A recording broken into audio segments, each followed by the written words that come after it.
Alright, through all this, and all of my court dates, all of that, number one, needs to be recorded. Anyone who is in a position of power, who wants to keep secrets, you gotta fear that. You have to. When I was growing up, here's what I was taught in the institutions that I was in. Why was I in these institutions? I was in these institutions because my parents couldn't stay off of cocaine. I was shipped around in the foster care system for a very long time, but eventually they couldn't send me to any more foster homes. Do you know what that feels like? To be told that you can't go to the same foster home a second time, even if it was a good foster home, because they don't want to have attachment issues. Your predators get lost in that. And there are so many. There are a lot of really good fucking foster parents out there. I mean, holy shit, there are. Gary Jepson and his wife Mary were foster parents. I mean, I can't think of better foster parents to have than Gary and Mary. You're gonna fucking learn something.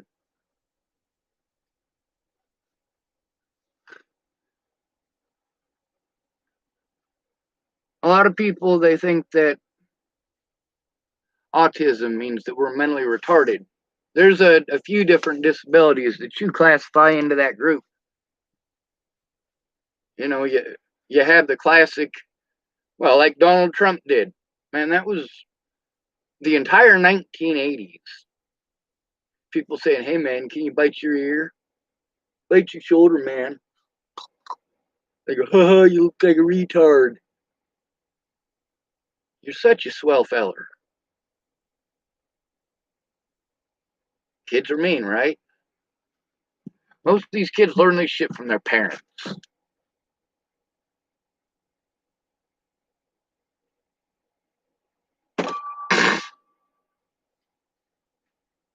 The problem is that when you are different, you don't get a chance in most situations. Your guilt is automatically assumed. And there are things that will lower your chances of having a fighting chance of being treated like a human being. The first among these is having a penis. Having a penis pretty much shuts off 90% of the ears automatically. You're the one with the penis. You can't be a victim.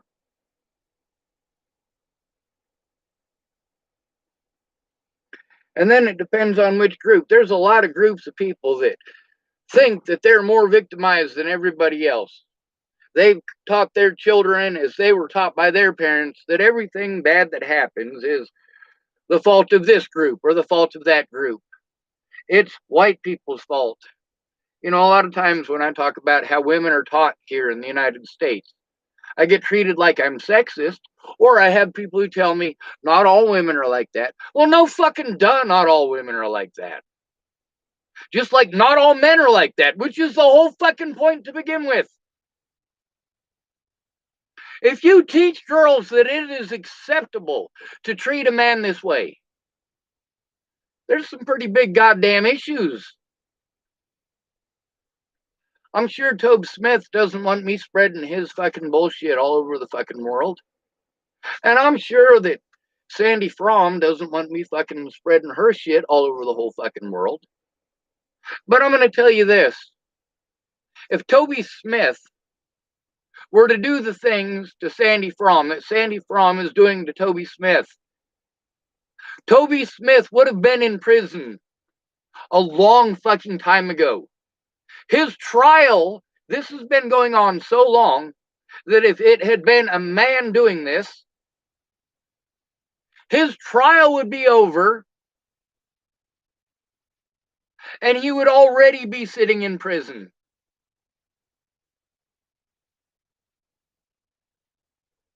But Sandy Fromm, oh, more restricted. So here's somebody who just likes attention. Aw.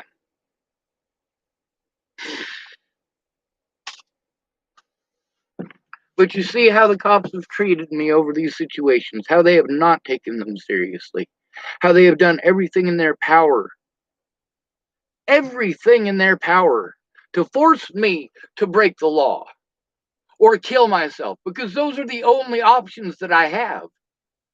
The things that you're taught to do as a kid, like when you're having to deal with a bully, those things don't actually fucking work. And your kids try to explain that to you, just like you tried to explain that to your parents. And your parents sold you that bullshit, and you sell that shit to your kids.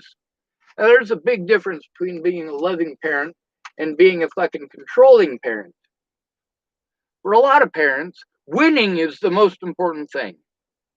Both of my parents fucked up. By the time I was 9 years old, both of them had admitted to me that I'm smarter than they are.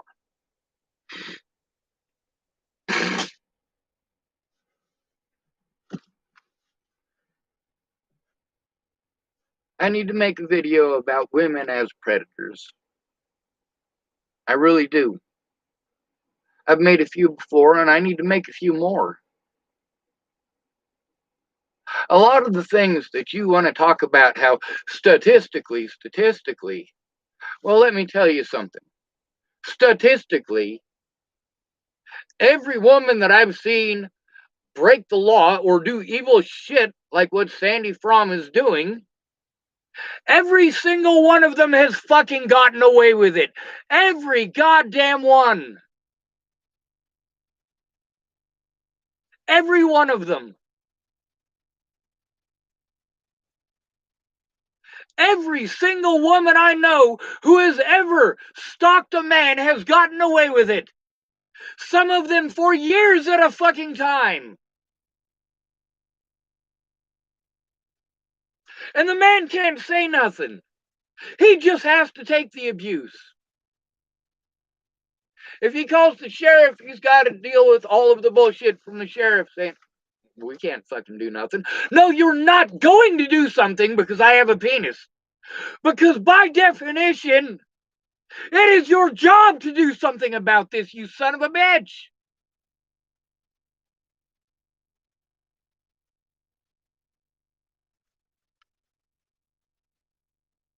Statistically, women are 5 times more likely to be stalkers than men. On the little numbers, 3 times more likely to be stalkers than men. On a realistic note, from what I have observed in my lifetime, most of the women that I know are creepy ass motherfucking stalkers. When it's over, you can't accept that. And you will completely destroy a man's life if you can't have him. It's fucking sick. And what's even more sick than that is that this entire goddamn country fucking eats it up. Look at fucking Facebook, YouTube, Twitter. America is in love with this goddamn shit. They're in love with finding someone ugly and blaming them for everything. Look at him. He looks like a blah, blah, blah, blah, blah, blah, blah, blah, blah, blah. Look at the facts. Not manufacture things because you think he looks like he might do it. This is what the cops did in this situation. Many years ago, before they had body cameras in Colorado on those officers, I fought hard to try to get those body cameras on them so that they would not do the things that they continue to do to this day to homeless people. Those cameras, they're meant to keep them honest. You know, a police officer like that one who for 27 years in fucking Broomfield was a police officer. After 27 years, he raped somebody on the fucking hood of his vehicle, got busted by his own fucking camera because he forgot to turn it off. Imagine how many times he did turn it off.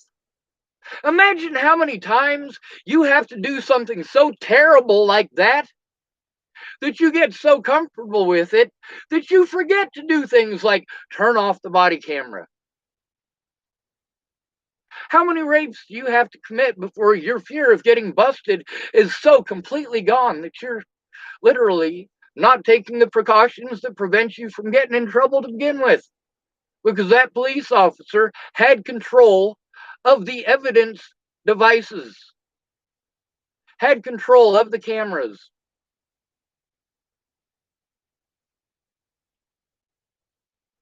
So for 27 years, maybe he committed 0 rapes. The woman that he raped that got him busted, she stood 0 chance of winning that. 0 fucking chance. If she had come to the police station the very next day and said, hey, your police officer raped me last night,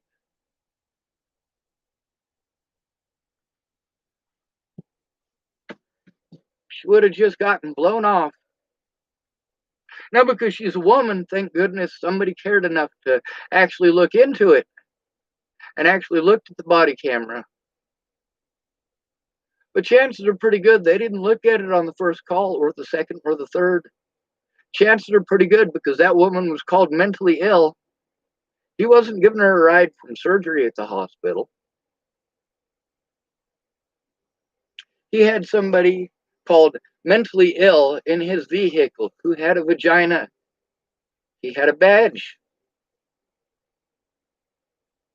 So he knows, just like every other officer in America, and just like every other disabled person in America, you know that if they make it their word versus yours, you're fucked. You need to have somebody there in person, or you have to have the ability to record it. So those are the 2 things that I focused on: getting help in person and recording.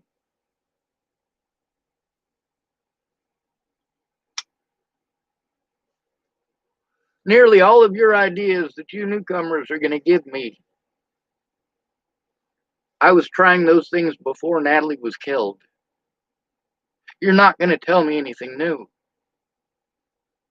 Yes, I'm willing to call these places,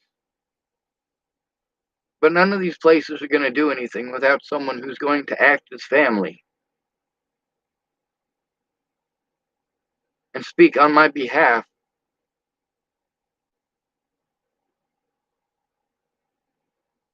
Speak about the horrible things that were done to me and how these things should not be done to human beings. About how right and wrong absolutely made 0 difference. What made a difference was the gender. I have a penis, so I must be the bad guy, and this is what you sell. This is what you sell on the internet. This is what you sell on TV. There's a woman named Alicia Silverstone, and she was in a movie called Clueless. Is that right? I believe so. But that's not the movie that I remember her from. There's one where she plays a fucking psycho. Basically, she's got this crush on this dude who won't have sex with her. At one point in the movie, she takes a condom, a used condom from in a garbage can, from him and his girlfriend having sex, and she turns it outside and stuffs it inside of her. And goes to the fucking police and says, hey, I was raped. It's a fucked up movie. Sadly, there's a lot of women I know who I wouldn't put it past them to do such a thing.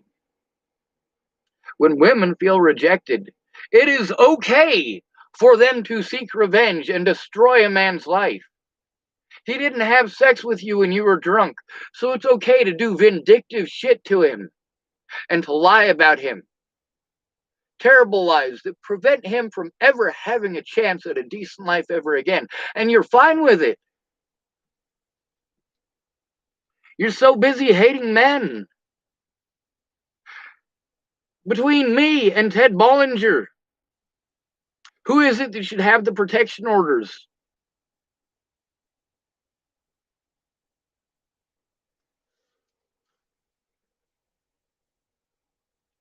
Between myself and Ted Bollinger, who is it that actually harmed Danica Garner? Who is it that actually harmed Rochelle Shelley Campbell? Who is it that actually harmed Rose M. Kelly, aka Rose M. Self? Who is it that actually harmed Natalie? Who is it that actually harmed Alicia? Ted raped these women. Ted beat these women. Ted fed these women drugs for sex.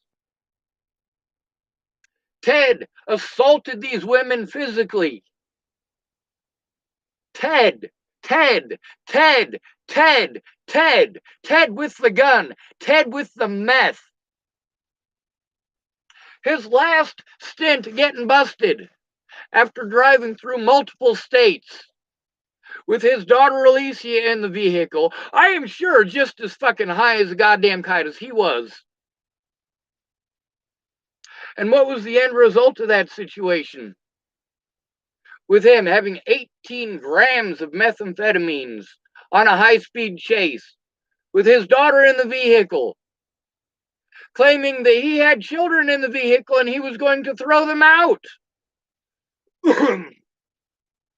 This is the Ted Bollinger you know and love. Danica, this is the Ted Bollinger that you protected. Look what happened because you protected him at my expense. And at your own children's expense.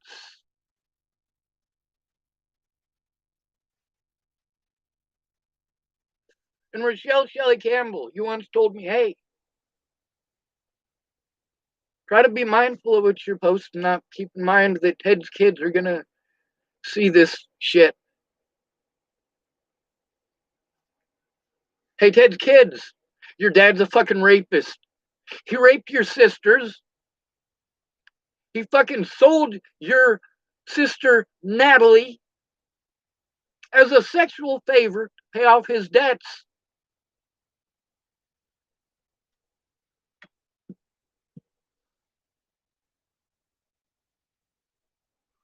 Meanwhile, we got to deal with Sandy Fromm. Sandy Fromm is nuttier than fucking squirrel turds. She's also fucking sharp as a goddamn tack. She will smoke all of her pot, and then she will smoke the aluminum can that she was smoking her pot out of for a whole week after there's not been any pot on the damn thing. And then she will want you to search her house with her for 6, 8, or more hours trying to find her pot that she hid somewhere in the fucking house. No, Sandy, you fucking smoked it.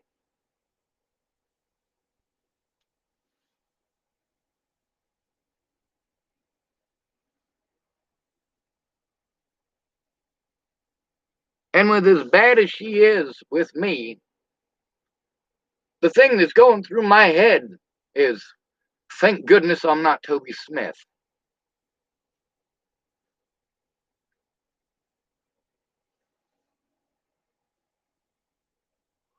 The way you guys made fun of me for calling the police. You know, he had to call the sheriff. Yeah, literally, he had to call the sheriff over Sandy Fromm.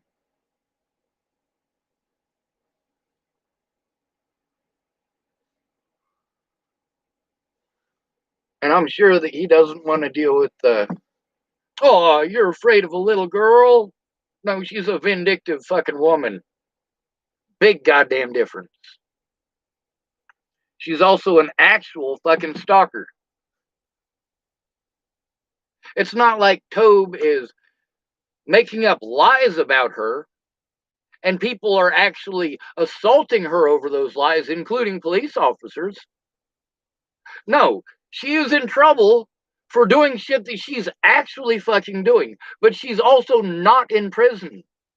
She also continues to drink and drive. Yes, restricted number is called back for the fucking 20th time. What are the fucking cops gonna do? All of this is because of the Natalie situation. Not just the Natalie situation, but how males in specific are treated in these situations, especially if they're broke. When the judge sees the word transient or homeless on your paperwork, he already knows that you're filler for the jails, and having you in that jail helps to pay for his wages. He is fine with you going to jail and also with serving slave labor hours. Because why? Because you, as the judge and the public pretender, did not do your jobs because you don't have to. He's homeless, no one cares. 80% of incarcerated peoples were homeless prior to incarceration. 80%. Sorry, 81%. I know there's a bunch of you who want to fucking argue over 2 to 3%. I'm like, a lot of this stuff you're trying to pretend is only a 2 to 3% chance of happening, and it's over 80% chance of happening. What are the chances, if you are a child who is being molested, what are the chances that it is one of your parents? It's an 80% chance. What are the chances that it's going to be a complete stranger? Less than 1%. You guys are paranoid of the strangers, but you turn a blind eye to daddy raping them. And that's why those girls are cutting on themselves. That's why those boys are fucking hanging themselves and shooting themselves. What options do they fucking have other than death? It's death or victimization. You get victimized and raped and beaten by your dad because he's a fucking alcoholic and a meth addict. He gets all drunk and horny and just wants to fuck, and you're there. He gets all screwed up on his meth and he's fucking horny and fucking hyper excited and he just wants to fucking bust a nut, and you're there. So you're the one he's gonna bust a nut in.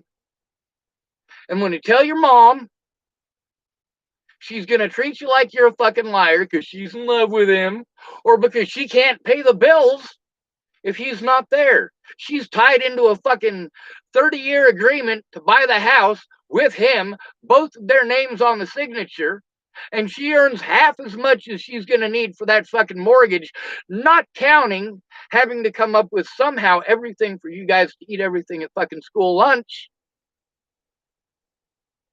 So now you feel bad. You feel bad for trying to turn in the dude who's fucking raping you. You ignore the fact that she's being raped at home by her dad, and dad wants to fucking talk about how all child molesters and rapists should have their balls cut off. That is usually the first fucking giveaway that somebody is a fucking child molester to me. You have no idea how many of my predators, after fucking touching me just that morning, by the time we're sitting at the dinner table, they're sitting there talking to their family about how they hate child molesters. Dude, seriously, what the fuck?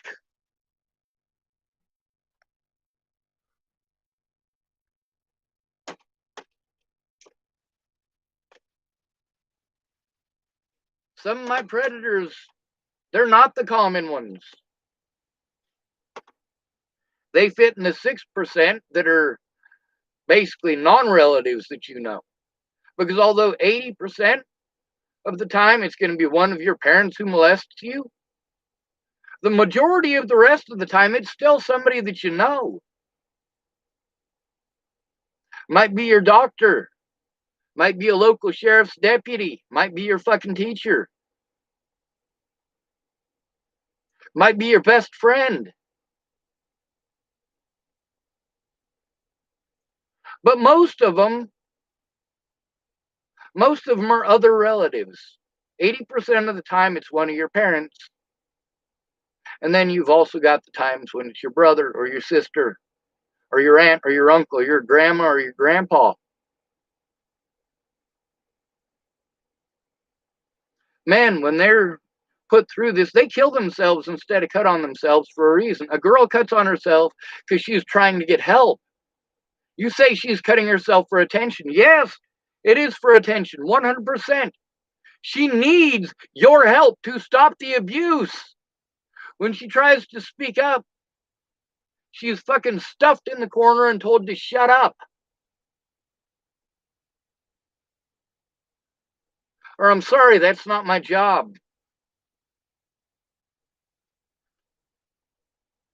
That little girl is forced to normalize with her assailant when it's family. You will spend more time covering up for the family child molesters than you will protecting your kids from those fucking people. One woman here in town, she said, you know what, I told my mom that I was being molested when I was 6. My uncle was my babysitter until I was 16. And then I got put in a nuthatch because I tried to stab him. This is a white woman.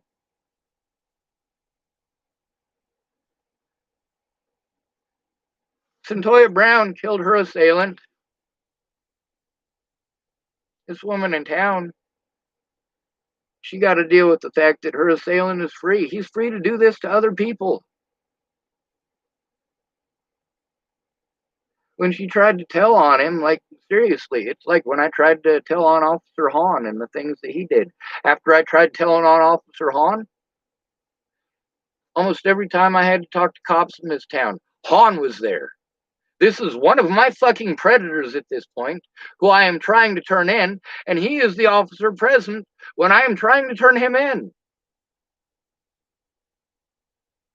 Yes, he is going to use his position to manipulate the situation to do some shit he shouldn't have done.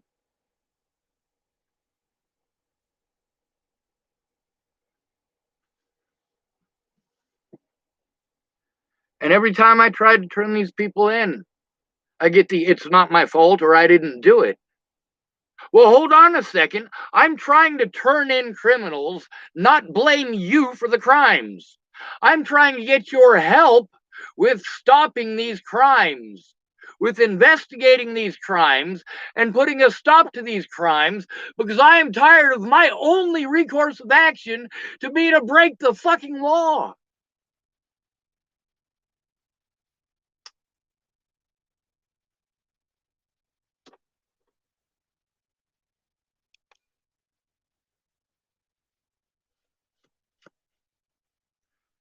The worst thing about Sandy Fromm, her being that dangerous, she has guns all over her fucking house. She has ammunition all over her fucking house. She has threatened to kill a lot of people in the few months that I have known her. She is mentally unstable enough to fucking do so.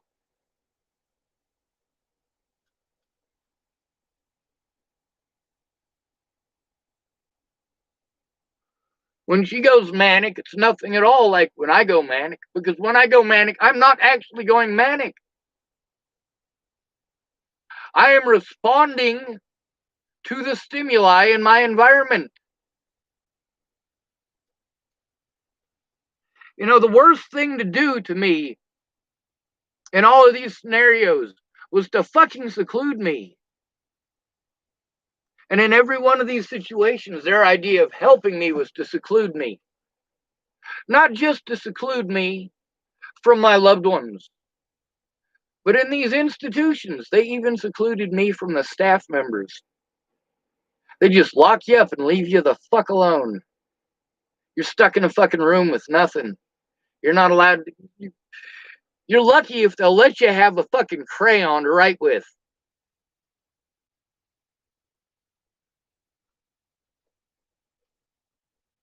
They're literally doing the things that make me suicidal. You're doing everything in your power to harm me, as well as to justify it by claiming that I'm crazy. If you're fucking assaulting me and preventing me from breathing, you weren't the one assaulted. If I can't breathe, because you are assaulting me. You do not get to fucking drug me and pretend like you're doing the right thing.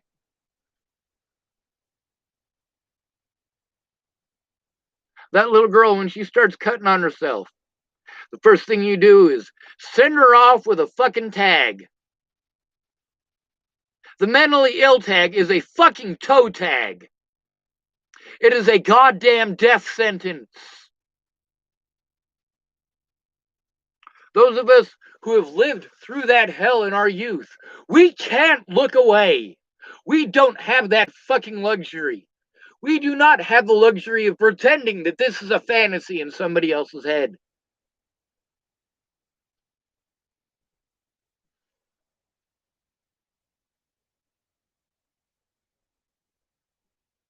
We know exactly what happens when we tell on our predators.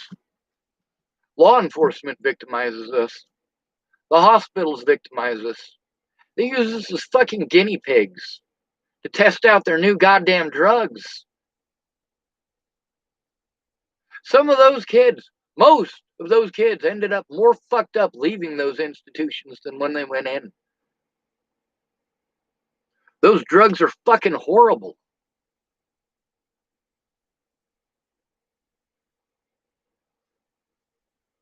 And yeah, the cop wants to talk all nice to me now. Great. Wonderful. After you've done everything in your power to destroy evidence, to omit evidence, to cover up for the wrongdoing of your other officers, and to prevent me from having an honest goddamn court date, to guarantee that all of my resources are spent up and fucking wasted. And now you can come talk to me with a smile on your face and pretend like you're a good person now. Because you already won by preventing me from having a court date, preventing me from speaking up in my court dates, by having the fucking hospitals do your fucking dirty work. See, here's the thing about those hospitals, is that things that those staff who had been tainted by those officers who were my predators, those staff who did exactly what the cops wanted, those staff could not make a decision on what it is that they were being told to make a decision on because they had not looked at any evidence. If I'm telling you that people are threatening to fucking kill me, and you are automatically treating me like I'm schizophrenic and I need to be drugged, and I'm telling you that the backpack that I have with me has the proof that I am actually having my life threatened, you are not qualified to make any mental health decisions at that point. A police officer needs to do their fucking job. There is a reason that those police officers had me committed to a mental institution. And it's not because I was suicidal, or because I had suicidal ideology, or because I was even attempting suicide. It's because I was trying to turn them in. Natalie Bollinger is dead because the cops didn't want to do their fucking jobs.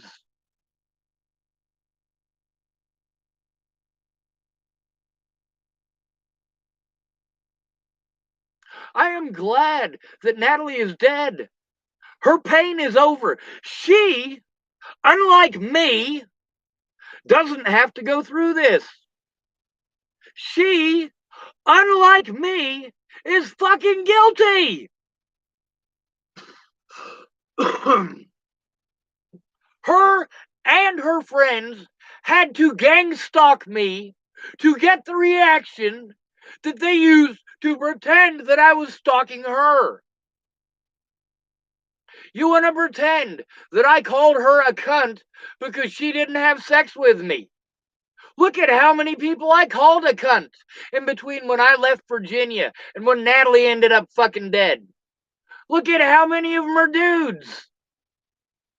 You want to pretend that all of these people that I am pissed off at because they fucking lied to me and fucking helped out my predators, you want to pretend that I'm the bad guy in this situation? Hell the fuck no. Now let me show you my gun collection, since a lot of you are fucking paranoid idiots.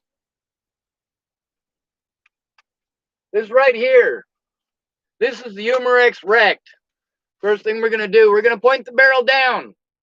If it was a real gun, which it's not, that bullet could come down anywhere, including, well, into somebody's fucking little kid.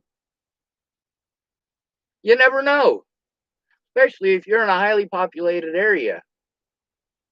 You point it at the ground, bullet goes into the ground, no problem. Here's more of the shit that I have to go through because of Natalie Bollinger not telling the truth, making me a target over things that I didn't do. And yeah, I get that she isn't the one who spread all of the rumors. No, she's the one who told the very first lies that resulted in these rumors getting out of fucking hand and resulting in disabled people being harmed and having their lives and the lives of their loved ones threatened.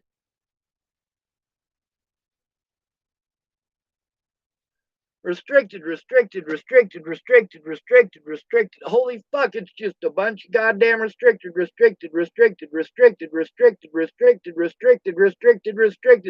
Holy shit!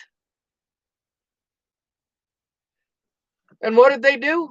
They used the term mentally ill to put me in the fucking ground.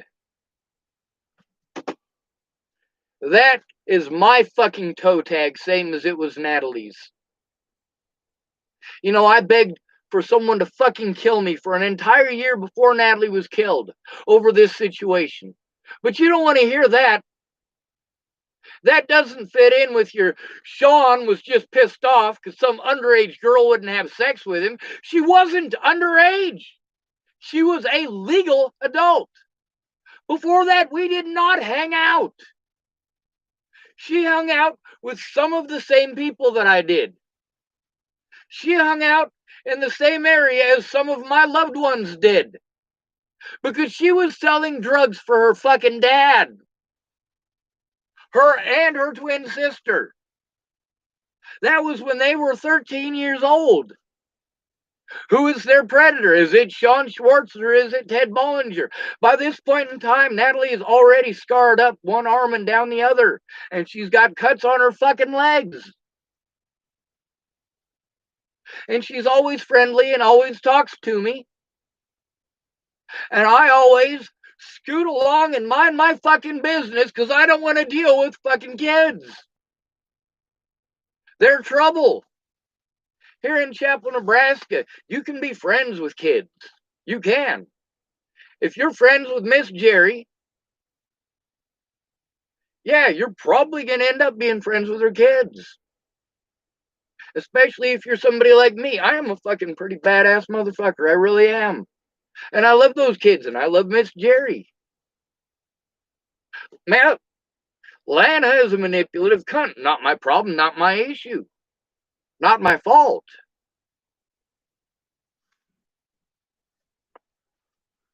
Lana Engeline has actual guns. Amanda Engeline has actual guns. Candace Bondurant has actual guns.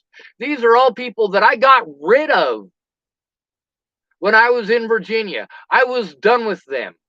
Those people who have them guns have a fucked up way of thinking that ain't right. Look at all of these predators who have guns.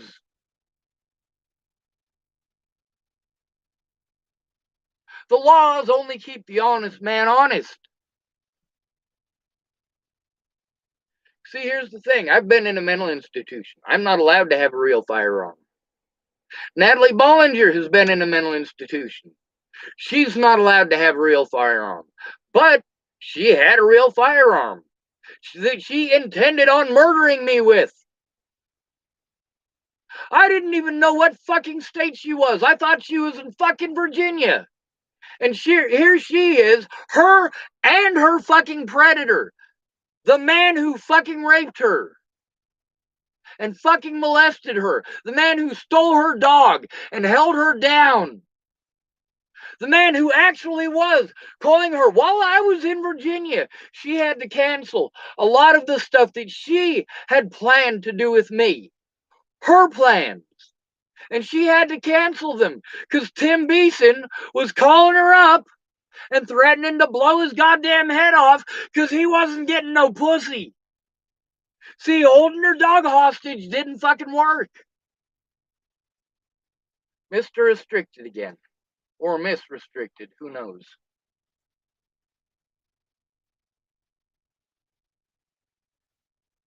If you're a felon, you're not allowed to have a firearm. Let's look at how many of my predators have had firearms. My dad's not allowed to have firearms because he's a felon. My dad has a sword.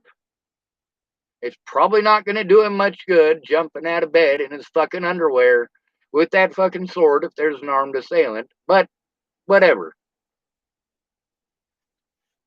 Ted Bollinger, my predator, and Natalie's, and Danica's, and Rochelle's, and Alicia's, and Rose's. And I'm sure there are many more people on that fucking list. Yes, Ted Bollinger, who raped his own daughters, who had them selling drugs on Pearl Street in Boulder, Colorado at 13 years of fucking age, who would get drunk and beat on them, and you want to pretend like he's the victim. These are Natalie's family. She loved them. All she wanted is for them to love her back, but to love them right.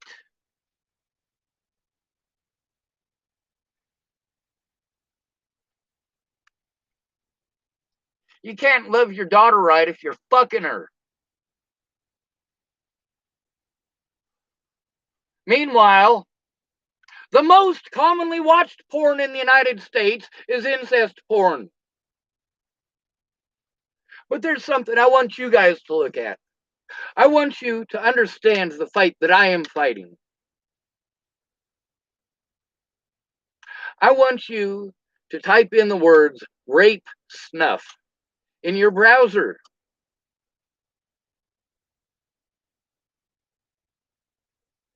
Worse than that, I want you to watch that video. Whatever videos happen to come up on whatever porn site happens to pop up first. I want you to actually watch that video. And I want you to think about the fact that there are men right now at this moment, and not just men, there are also women doing this. They are masturbating while watching that.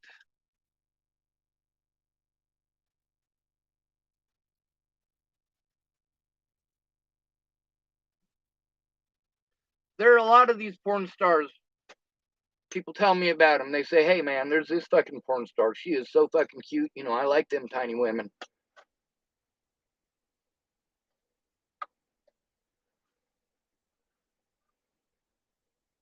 She looks 12. How can I not think of you as a child molester when you're attracted to little girls? If she looks fucking 12 and you're attracted to her, you like little women. Well, what if she was 35 years old? What if she was 35 years old and that tall? What then? You fucking pervert? I want you to pay attention to the fact that there are people right now who are fantasizing about doing that to you or your husband or your daughter or your son. There are people right now masturbating to that and trying to come up with the balls to move to the next level.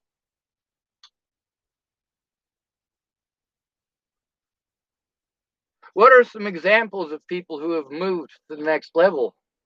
Well, Ted Bollinger, he's one of them. Masturbation wasn't good enough for him. He had to fuck his own daughter.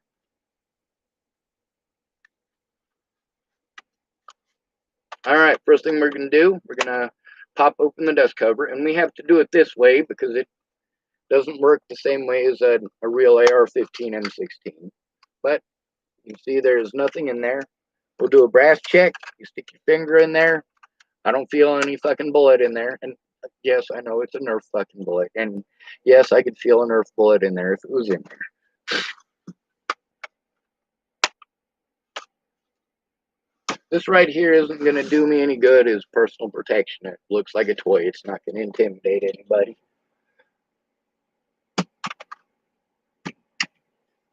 Same thing with this one right here. This right here, again, 4-inch tip. This is more likely to get me shot if it's in a holster, oddly. If it's in a holster, you can't see the tip. And look, it's pointed up in the air like an idiot.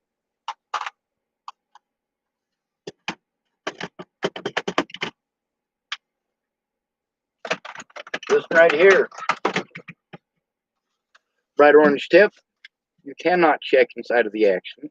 The closest you can do is look up inside of the magazine well, and you can see it's just fucking plastic all up in there. It says, made in China. And then on the other side, it says, safe, semi, and auto, but obviously, it doesn't actually select any of that. It's fucking plastic. It's all molded. It's got a seam right down the center, for crap's sake.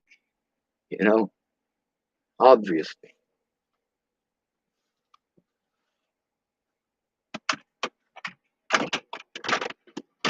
My predators actually are dangerous. If a man is willing to beat his wife to death, and he literally did beat her until he thought she was dead. If he's willing to do that in front of his twin daughters, what's he willing to do to you? What's he willing to do to me to cover up the crimes that he committed?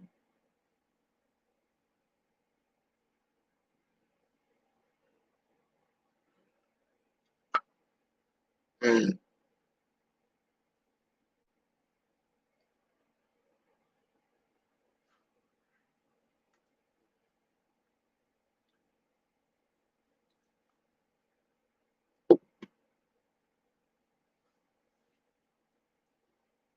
It's not just that I can't take care of myself, it's that I'm not allowed.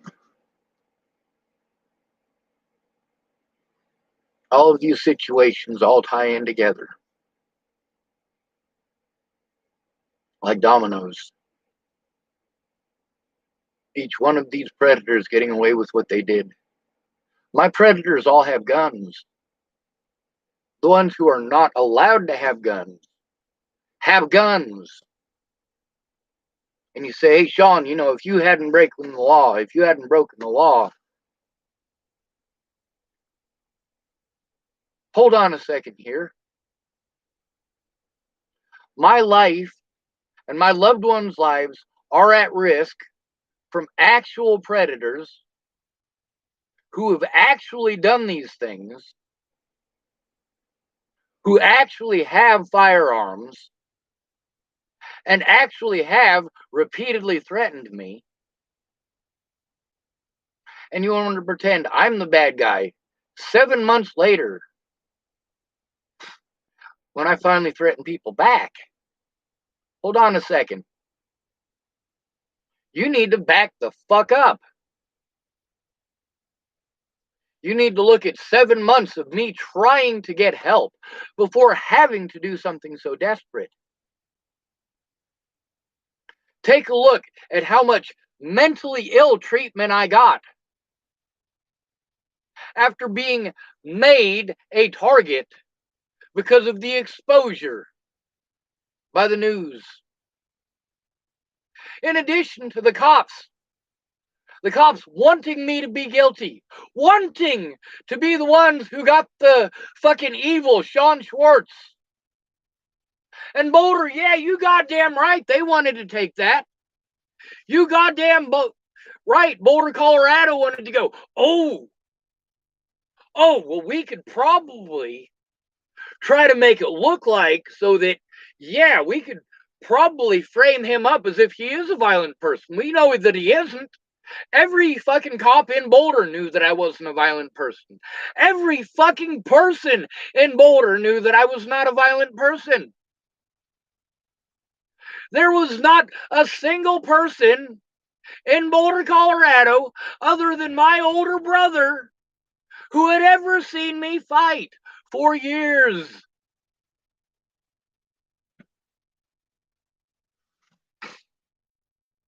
And I assure you, it's not because I'm not any good at it. I grew up getting beaten up by minorities who hated me because they felt like they were victimized and were there because of the color of their skin.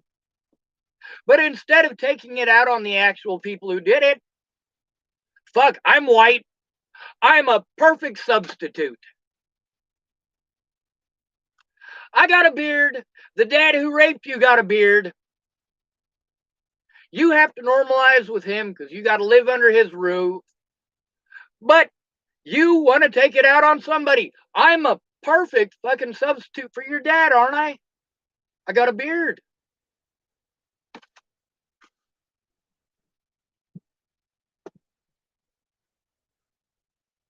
You come from an upper middle fucking class white family. You're in Boulder, Colorado. Your dad touches you inappropriately, but he's your dad. So you take it and you take it. You already know that telling on him isn't going to result in anything happening to him. You already know they're going to send you to Centennial Peaks. Now you need to be happy, you're told. You know, you're a white girl. If you'd have been a black man, you'd have gone to jail. You'd have gotten locked up. You'd have this, you'd have that. Well, hold on a second. She's being victimized for trying to turn in her predator. She's trying to turn in her predator for something that he did that's illegal. And now you're telling her that she's not allowed to turn him in because she tried to cut her wrists. She did it with a fucking Lady Bic, dumbass. The deep cuts don't come till later. Every one of those cuts on Natalie Marie Bollinger's body, and there were hundreds, every one of those represented her with someone who she tried to help or tried to get help from, someone who she tried to get to listen. This is a pretty girl. People want to help out pretty girls more than they want to help out anybody else in the world.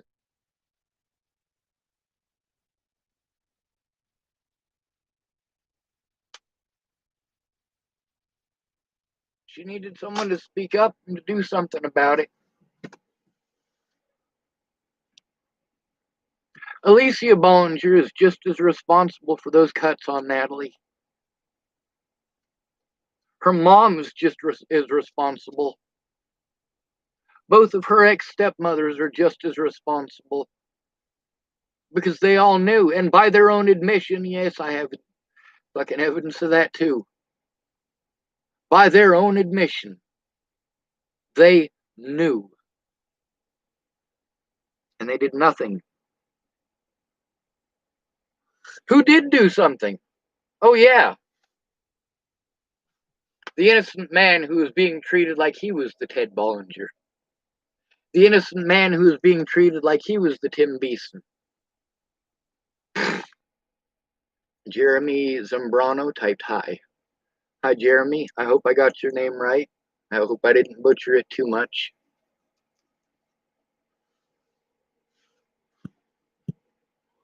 And I don't want to sound racist. Is that Italian? I'm just asking because it's got the ANO at the end. And that seems to be a very common Italian thing.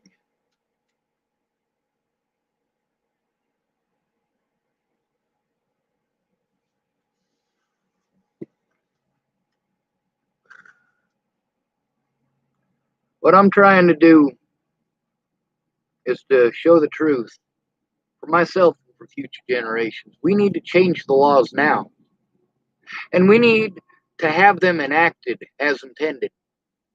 Those laws to force those cops to wear body cameras, those were never used as intended. That was always intended for the public safety. And when they finally got them, they said it's for the police safety. The police are the ones at risk.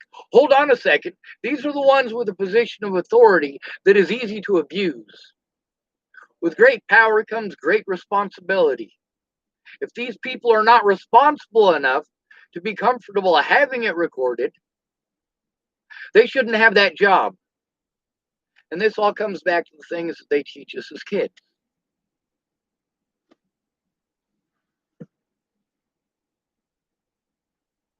What do they teach us about bullies as kids? Ignore them. If that doesn't work, you go to the source. You ask the bully, you explain to them how it makes you feel. Oh, that is the wrong fucking thing to do. Next thing you know, you got some dude going, oh, you poor feelers. Are you all up in your feels, you fucking pussy? But, that's what you're told to do. You go to your fucking bully and you say, please stop. It makes me feel bad when you shove me into a locker. It makes me feel bad when you and your friends fucking trip me on the playground. It makes me feel bad when you want to play Smear the Queer and it's literally 7 guys tackling me.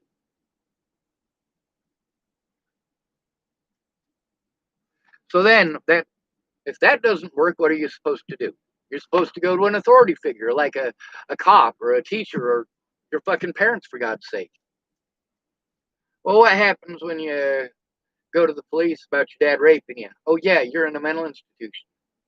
What happens when you go to your mom about your dad raping you? Oh, yeah, you're in a fucking mental institution.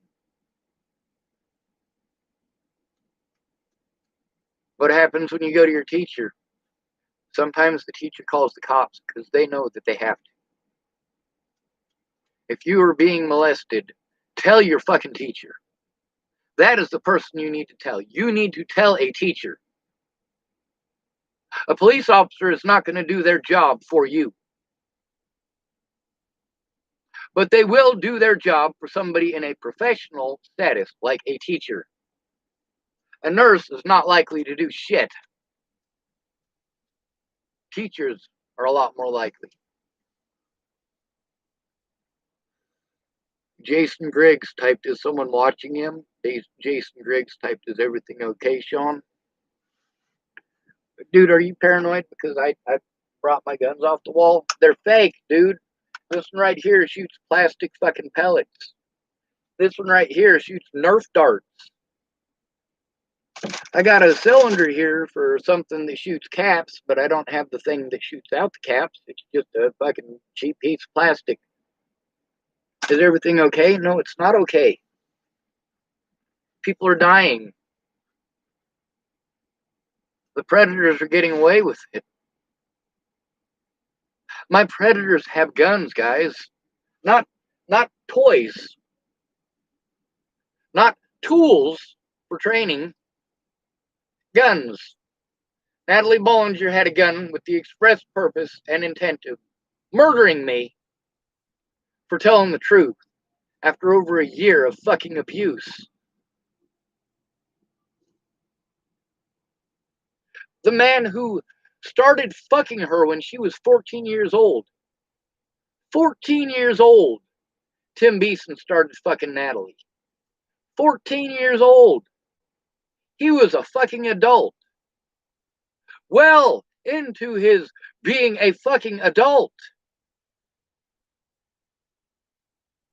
By the time he started fucking her, he was damn near legal to fucking drink, if not already legal to drink. And here's this 14-year-old heroin addict. And you want to tell me that I'm the predator? He committed predatory acts. Actually did these things.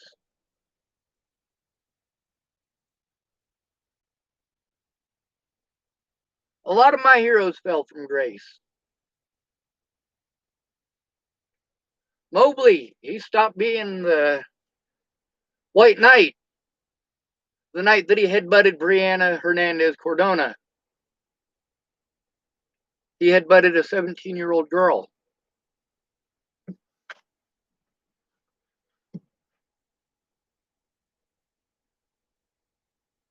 There's a lot of things that we are told as kids. This is what you need to do. These are the people that you go to. Well, what are we supposed to do if that doesn't work?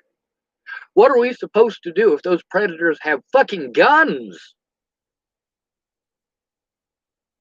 Ted Bollinger, yeah, got busted with a gun after Natalie's death, after repeatedly threatening to kill people. Tim Beeson had a gun.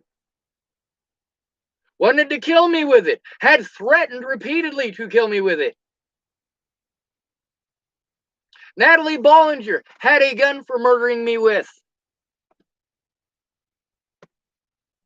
Candace Bondurant had a fucking gun.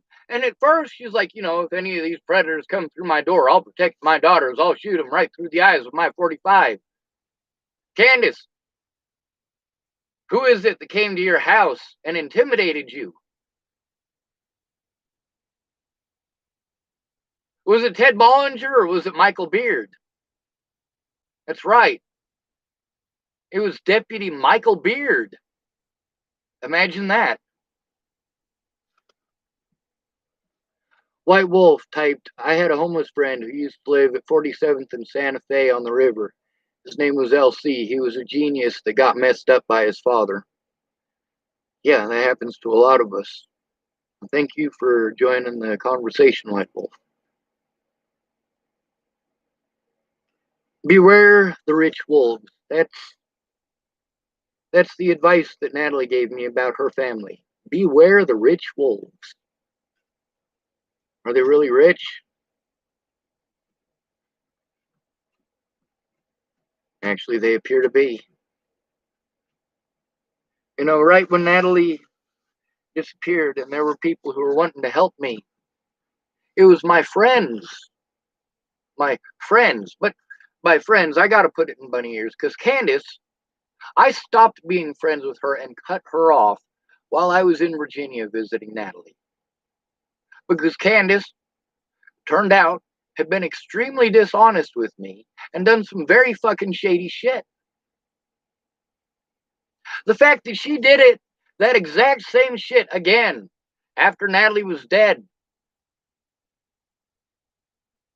I shouldn't have had to trust someone with a history of doing shit like that to me. I should have been able to go to the cops. Do you know what it's like for you to have to fear retribution for going to the cops? You have to fear it from the cops, and you also have to fear it from the people the police are predatory towards. Most poor people hate cops. The more poor you are, the more likely that a cop will victimize you rather than do his job or her job. What do you do when the people that you were told to go to are your predators? What do you do when the teacher is the one who molested you? Or a police officer is the one that molested you? Who do you go to? Who do you go to when you're in western Nebraska and you need help? Apparently nobody. They tell you got to go to Colorado for the services there. I can't go to Colorado for safety reasons.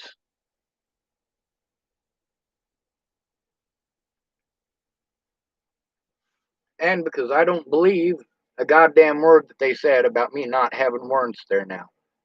That conversation that I had with Abel Ramos that is on this YouTube channel, yeah, Abel talks about those fucking warrants. They are there.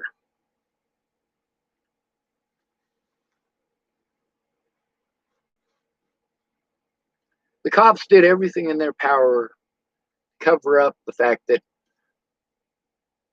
here's the thing, I was a political activist in Boulder. The cops thought that they would make up for Jean Bonnet by framing me for a crime I didn't commit.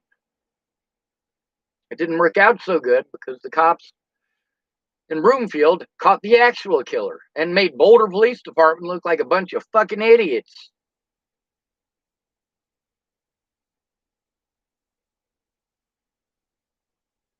Zaid Atkinson had a lot of fucking public attention, just like I did, but it was different.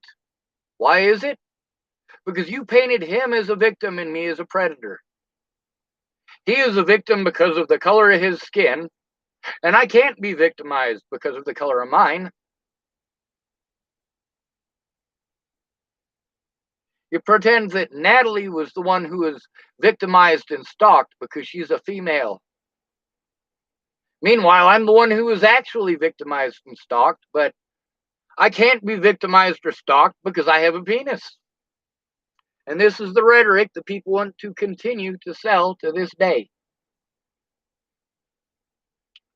Meanwhile, I can positively connect nearly all of my predators with people in these situations who are manipulative.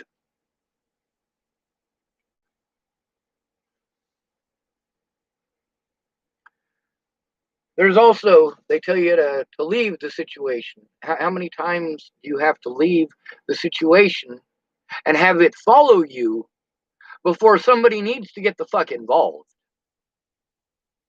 See, for an entire year before Natalie was fucking killed, she was not victimized by me. I was being victimized by her and her friends.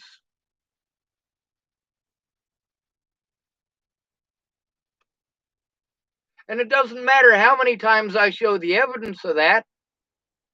You want someone who it is okay to victimize. I look the part for it to be okay to victimize. Natalie looked the part of sweet and innocent.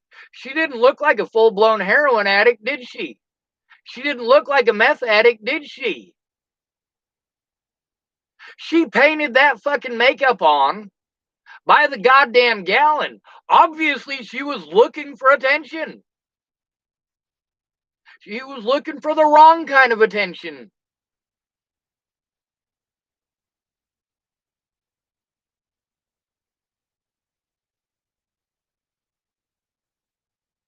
The men who actually victimized her, she protected. Meanwhile, she and they were victimizing me. Makes perfect sense why she would fucking protect them. She was fucking embarrassed. Is it okay for an innocent man to be tortured for the rest of his life because some heroin addict was fucking embarrassed? Is that okay? White Wolf type, did they blame you for Jean Bonnet's death? No, they didn't. And then White Wolf retracted that. No, they didn't blame me for Jean Bonnet's death. But you know what? They still talk about Jean Bonnet everywhere. Jean Bonnet still gets talked about worldwide. There are literally thousands of websites dedicated to Jean Bonnet and what happened to her. After fucking up that big, yeah, you goddamn right, Boulder was looking for redemption because people are still talking about that. But the terrible thing is, they fucked up worse with me than they did with Jean Bonnet. With Jean Bonnet, we're talking about one dead little girl. With Natalie Bollinger, we are talking about at least 22 corpses.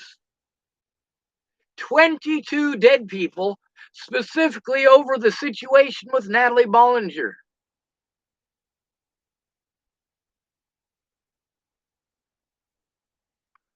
White Wolf typed, oh good, her family killed her.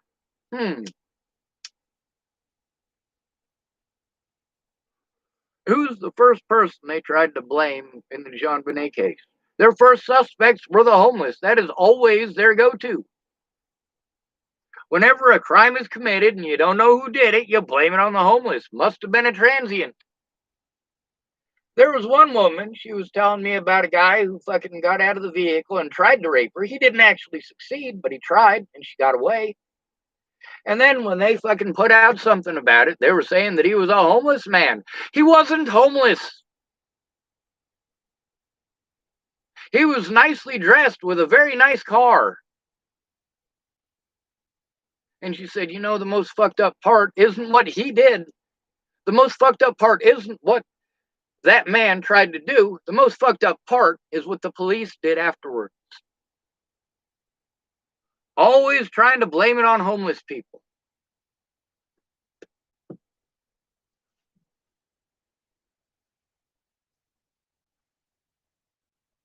So I got this continuance of this guy in exchange for helping him, you know, finally he redid the deal 5 or 6 times, basically screwing me every time that he redid his deal. Always, just like everybody else, it's after I've done the work. I buy all the stuff that he tries to sell me because if I don't fucking buy it, he'll fucking hound me to fucking buy it for fucking ever. Well, then there's the stuff that I want. It might be useful to me. I'd rather buy that. I'd rather not just spend my money on shit I don't need. Especially with the number of people that come out of the woodwork as soon as they found out I had money. Oh, I'll help you if you get this. I'll help you if you get that. I'll help you if you get this. I'll help you if you get that.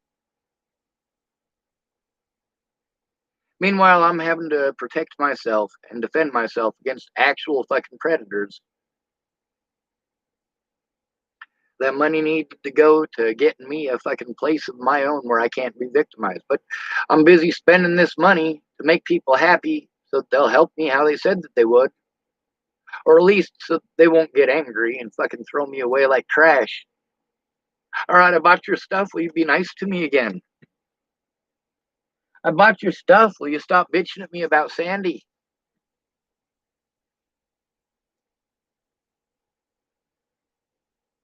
When I need help, it's, oh, I can't, I can't, I can't. How do you know you didn't try? When he needs help, it's pretty well expected of me. Expected.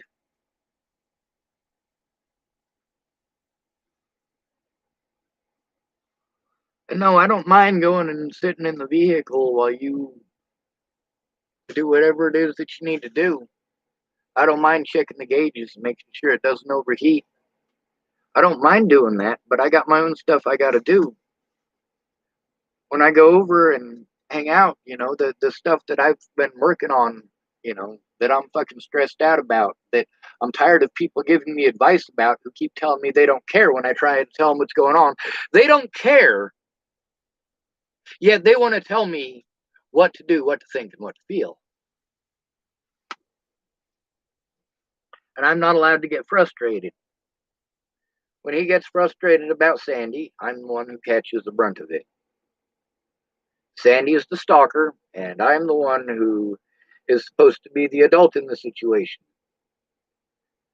See, a lot of people in all of these situations, they're like, you need to be the adult. I was the adult. I was the one who was trying to discuss it and talk it out like human beings while being assaulted, while being separated from my loved ones, while being harassed no matter where I went. And the help that I got was to be locked up while my predators don't care about the law.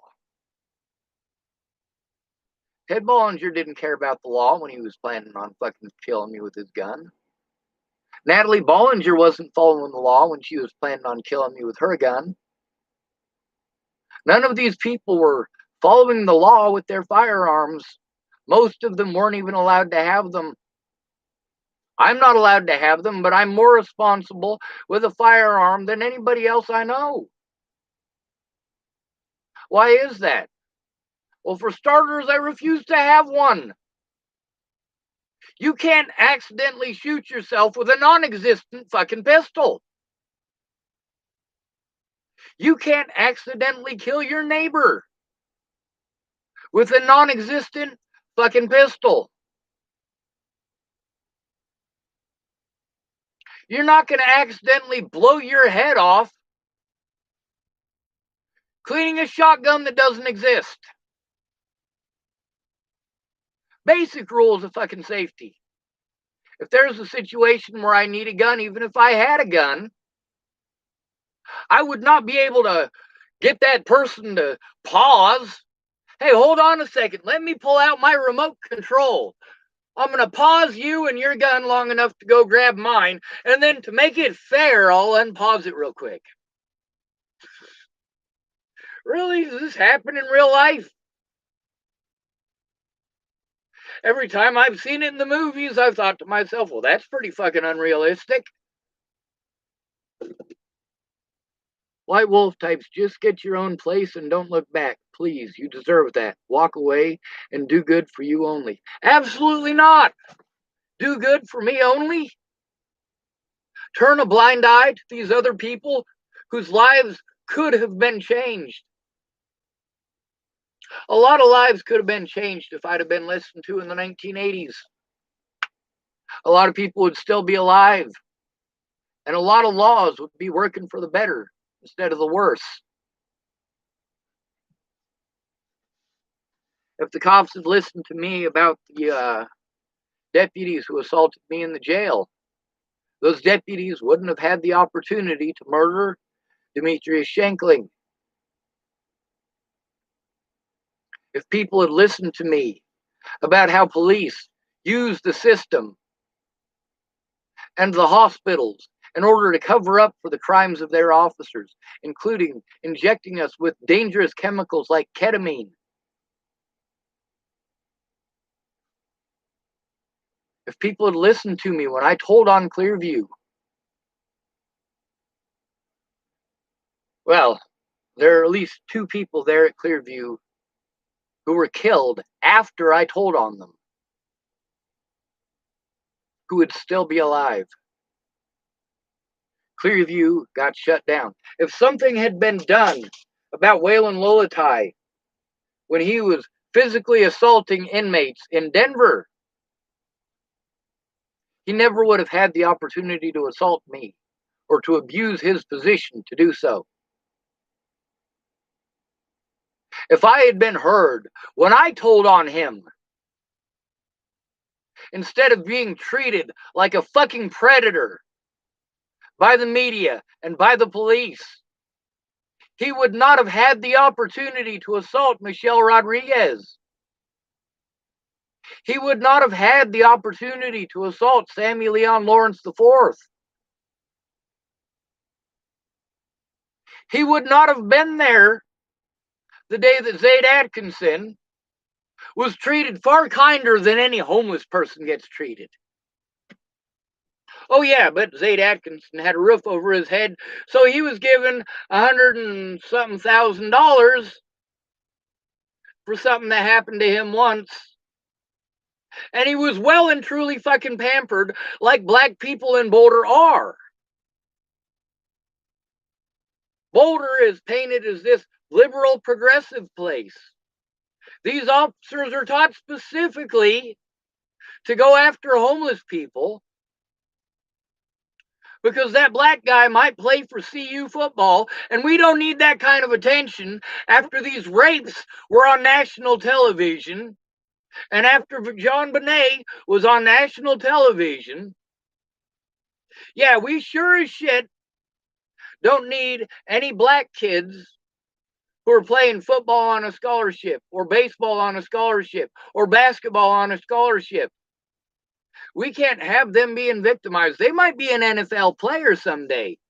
And if they become an NFL player, they're going to talk about how they got treated. Boulder police walk on eggshells for black people. And this is not a joke. The only time they don't do this is when it's a black homeless person. And the black community seems to hate black homeless people as much as the white community hates white homeless people. Oh, a black homeless person got victimized? Well, yeah, that's not something that BLM's going to cover. They probably deserved it. They're homeless. Ooh.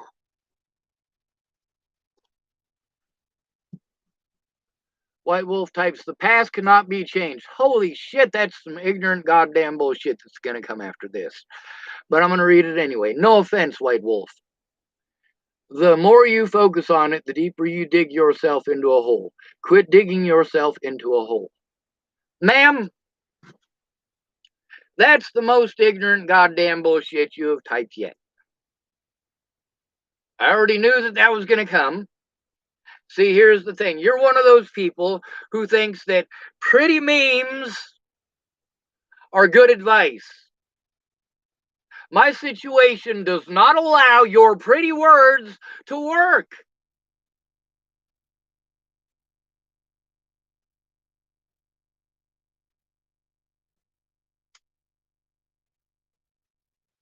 Like that analogy that I gave about getting across the river. You need help getting across the river.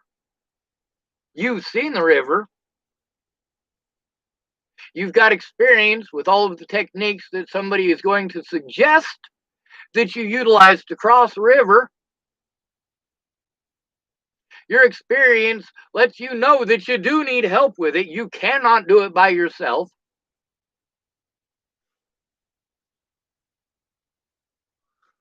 And you spend your resources to try to get help from somebody in person. I'm paying you not to build a bridge for me, not to build a boat for me. I'm paying you to do it with me. I'm not paying you to text me and take everything wrong for 6 fucking months. I got to get across this goddamn river. The longer it takes to get across the river, the more victimization I got to deal with. The more I am exposed to the elements. The more I am exposed to predators who can do whatever the fuck they want to me. And you tell me just to move. I've moved over 40 times since Natalie died. Your advice is shit. Telling me that I'm making it worse by speaking out? Are you out of your fucking mind? These predators get away with it unless we do something. My predators are out there able to do these things to others and have done these things repeatedly to others. Your advice is to just let it happen. What you are doing is telling me just to take the abuse. Typing to me that I need to get off the streets doesn't help me get off the streets. It doesn't help me to get to a safe environment. It doesn't help me to remove all of the roadblocks that were put in place because Natalie Bollinger got shot in the fucking head. It doesn't remove any of the obstacles that I have to go through. It doesn't remove the disabilities that I have to deal with. It doesn't do anything to remedy the fucking fact that I've got my record so fucking chock full of bullshit that prevents me from getting a real goddamn job, in addition to people using my disabilities as an excuse not to let me fucking work. And then there's the fact that I have disabilities that prevent me from fucking working. I know I need to get off the streets. I need help doing that.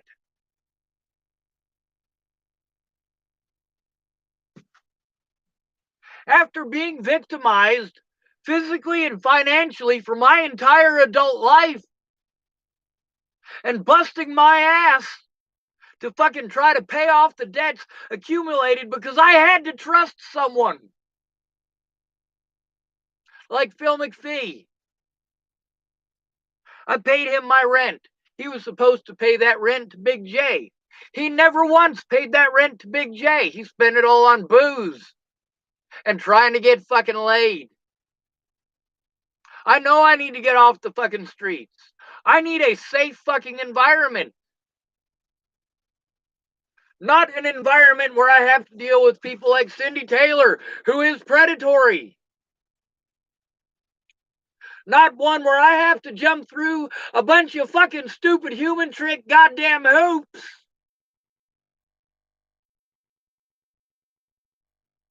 If I gotta spend $200 and 6 months of my life to get $50 worth of help from you. It's not fucking help. It's a waste of my time. It's a waste of my fucking resources. Oh, Jesus fucking Christ. All right, White Wolf, I'm going to let you know how ignorant you're being right now by telling you a story. A literal story about Colorado Coalition of the Homeless. I'm not telling you that you're ignorant to down on you. I'm using it as it is intended. You are ill-informed. But we'll read your comment before the whole thing before responding to it. White Wolf typed, Colorado Coalition for the Homeless will put you in your own place. They got my homeless friend off the river, got his meds for his bipolar and diabetes. Things can change. And she also typed, I've worked with the homeless. So have I. I've worked with the homeless in Boulder, Colorado in specific. I have over a decade of experience with the homeless just in Boulder, Colorado.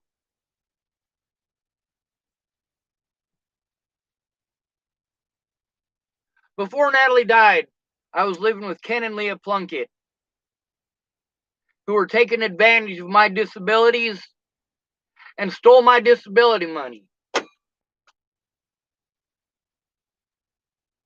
I didn't even have enough money to get on a fucking bus. For 2 whole weeks before Natalie was killed, I didn't have enough money to get on a fucking bus.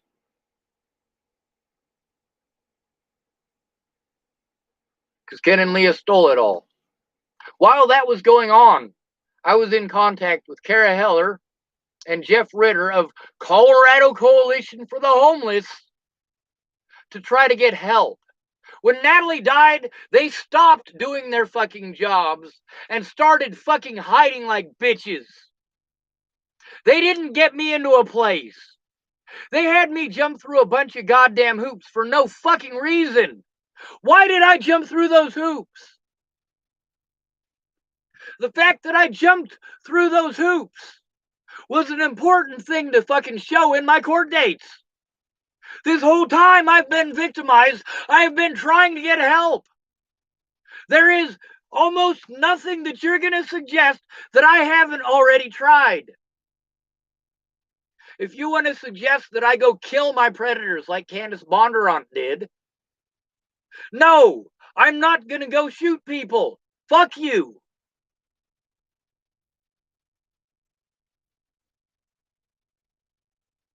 White Wolf typed, you didn't jump, and here you are now.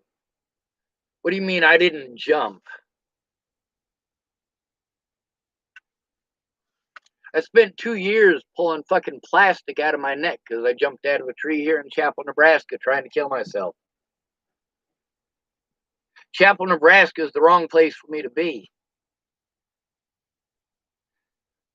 But I had somewhat of a support network here. However, you got small town politics. Is it my fault that small town politics are involved? No, it's not. I didn't put them in place. I went to Colorado Coalition of the Homeless for help. They were supposed to help me get the x-rays on my back that I later got when I was over at Candace's. I got x-rays of my back and x-rays of my wrist. They said my wrist wasn't broken. I still have excruciating pain in my wrist, often from what Officer Whale and Lola Ty did to me. Your friend might have needed fucking bipolar meds. I don't. Bipolar meds don't get me into a place. Bipolar meds don't get Jeff Ritter to do the right thing or Kara Heller to do the right thing. I jumped through all of their hoops. I jumped through all of Region 1's hoops here in Nebraska. I jumped through all of their hoops. All of my therapist's hoops. All of them. I jumped through them. I did what they asked because they told me these are the things that you need to do if you want to get help. And I did those things. For an entire year before Natalie died, I did those things. And now here you are, 4 years later, suggesting shit that I've done. I've done repeatedly.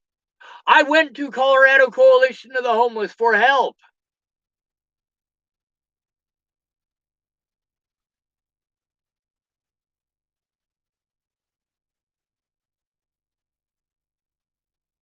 You typed, you didn't jump, and here you are now. And then you type through the hoops. There are things you have to do. No fucking duh! How the hell would you know if I did them or not? Were you fucking there?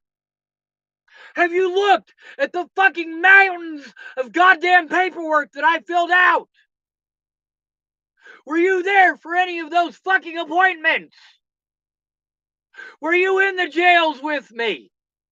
Were you? Or are you now talking out your ass because your advice is fucking bullshit?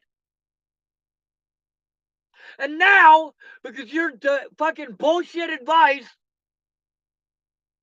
that obviously did not fucking work, and I tell you it didn't fucking work, and now you want to pretend that I didn't try because I didn't get the outcome that you thought that I should. I don't decide your expectations, dumbass. You started off nice. And the further along you go, the more dumb you show yourself to be. The more fucking ignorant. I'm not your 51-year-old fucking friend. I had housing when Natalie fucking died. I was jumping through the hoops that I fucking needed to jump through. And nobody was doing anything about the abuse. My therapist just wanted me to fill out the paperwork. Sean, fill out this paperwork for the sliding fee scale. So I fill out that fucking paperwork. The abuse never stops. But now these people are getting paid for not doing their fucking jobs.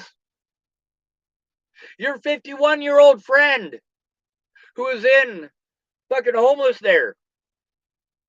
Yeah. Great. Your friend was 51 years old and homeless. Was he all over the news and made a target as if he were a fucking child molester or a rapist or a fucking murderer? Was he? Was he made out to be someone who assaults cops? Did he have his housing taken away because of a crime he didn't commit?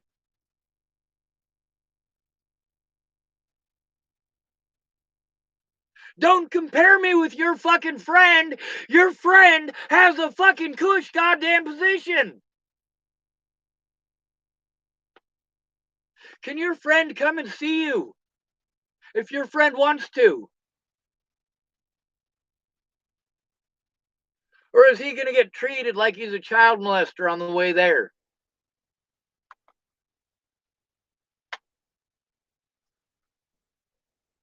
White Wolf types, he did. He was in terrible shape, 51 years old. Do it again. It takes work to become independent. Bitch! Fuck you!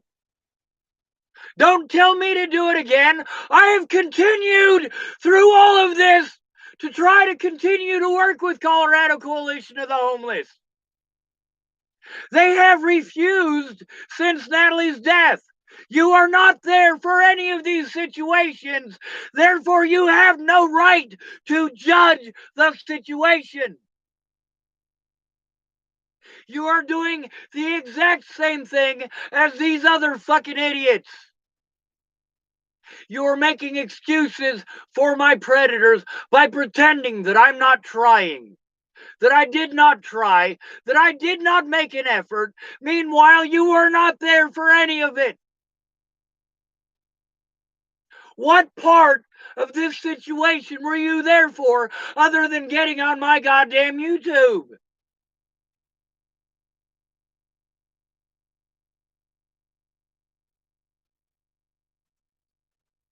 Now let's read this shit here. Come on.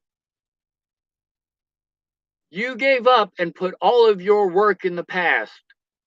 You're a fucking idiot. Did you type some shit up here about fucking letting the past go? And now you're gonna type this ignorant goddamn bullshit? Make up your fucking mind. See, here's the thing. Now you are showing yourself to be a not at all reasonable human being. It's like Christians when they want to have an argument with you. I don't want to fucking argue with Christians over their fucking artificial whatever. Your imaginary friend don't make a goddamn bit of difference to me. But for the sake of argument, if I do argue with you, you got two different arguments. If I go one way, you'll use the, well, God predestined everything and decided all of this. And if I go the other way, then you go, oh, well, God gave you free will, so it's your choice. So no matter what, you've got your bases covered by a goddamn excuse. Or some of you, it might not be an excuse. It might be a pretty meme. It might be a poem by Edgar Allan Poe that you think is a general fix-all for every goddamn thing. It's not.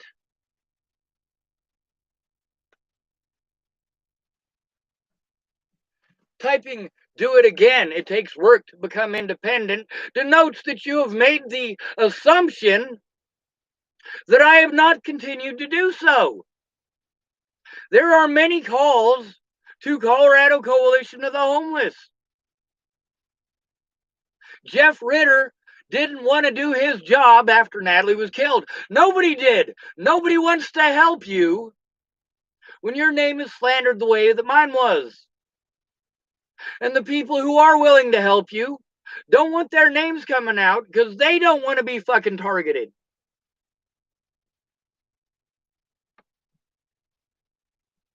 And then you assume that I gave up and put all of my work into the past. No, I am putting my work into my future.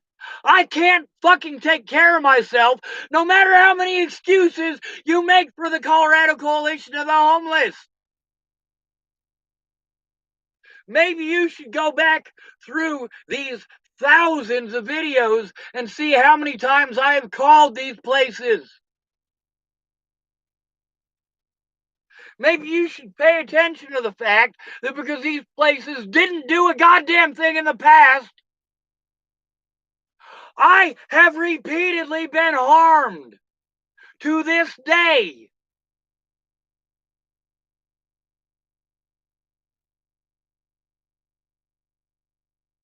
We don't live on a planet of one. No matter how much you stupid bitches want to pretend you did it all yourself, no, the fuck you didn't. Did you dig the ceramic and build the kiln to have your toilet? Did you process all of the elements needed to make the little flap in the bottom? Did you put that chain together? No! The reason that you're not shitting in the goddamn woods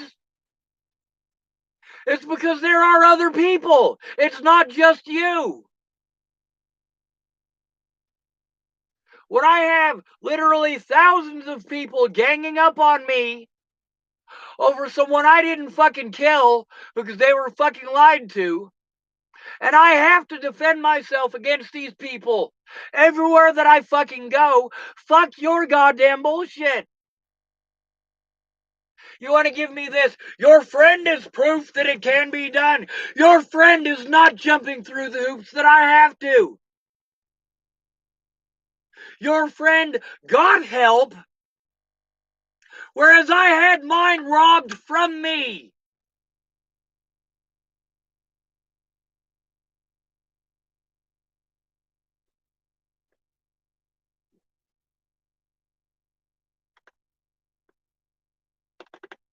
I got a question. If me and 10 of my buddies surround you and push you and push you and push you and push you, tell you that you deserve it, that it's your fault, does that mean you deserve it? Does that mean it's your fault? If you try to get away, are you a bad person? People tell me I need to move on. Look how many times I have fucking moved on. I've moved over 40 times in the last 4 years.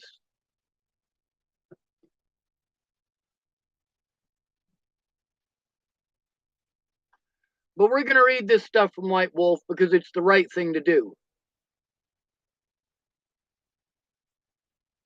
White Wolf, again, comparing me to her friend who is not in my situation. She wants to compare me to him. Continued. This dude is not going through the shit that I have to go through. And they did the opposite thing for him that they did for me because of it. Your friend got help, but he wasn't pegged as a fucking child molester and a rapist and a fucking murderer all over the fucking news. He wasn't assaulted by police officers and charged with assault against a police officer. He wasn't forced to move repeatedly.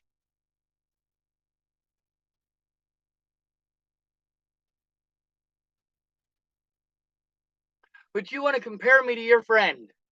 A lot of these people who did fucked up shit to me, after doing such horrible shit, all of them wanted to use situations they weren't there for to try to justify the evil shit that they did.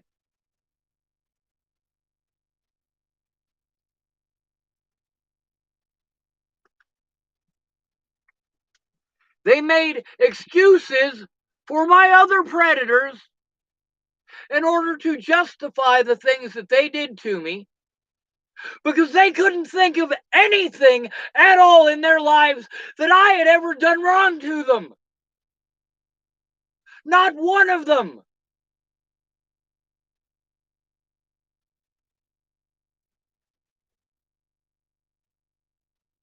Let's see, he was bipolar. He did a number of things in his life.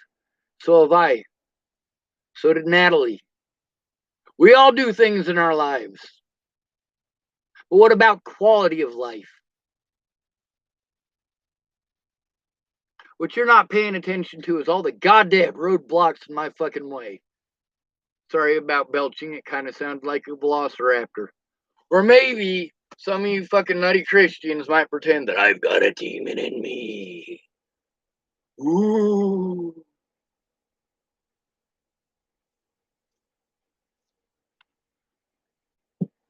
Isaac Morgan typed, that's so much easier said than done. I only barely got into a program to help me with my disabilities, and that was while I was in a position much cushier than most. Isaac Morgan, I'm glad you admitted that. Most of the people that I've been dealing with aren't willing to admit that. Chris Stegman admitted it, though. Quite a few people actually did admit it, and that's another important fact to bring up. But that is important. That should have been brought up in court, too.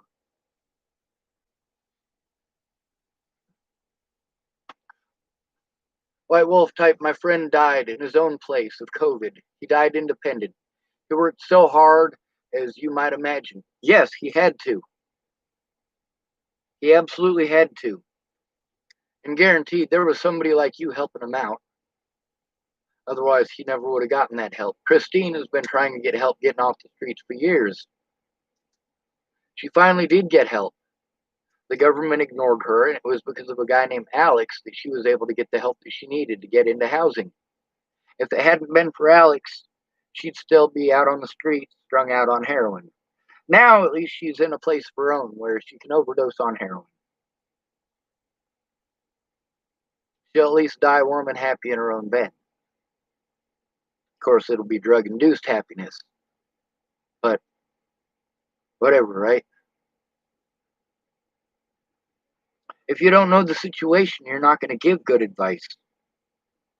If you don't know the situation, you shouldn't give advice. If you want to think of me as your friend, I'm not your 51-year-old friend. I'm not. I just turned 40 in October. The things that he had to deal with in his life are not the same things that I have to deal with in mine. And it's sad to me that all these people are dying who want to live. All these people are dying who people in their lives actually love them.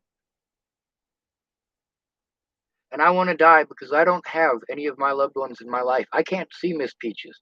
It didn't occur to her that her suggestions were for me to abandon everyone that I love. She doesn't know what that means. None of these people do. None of them.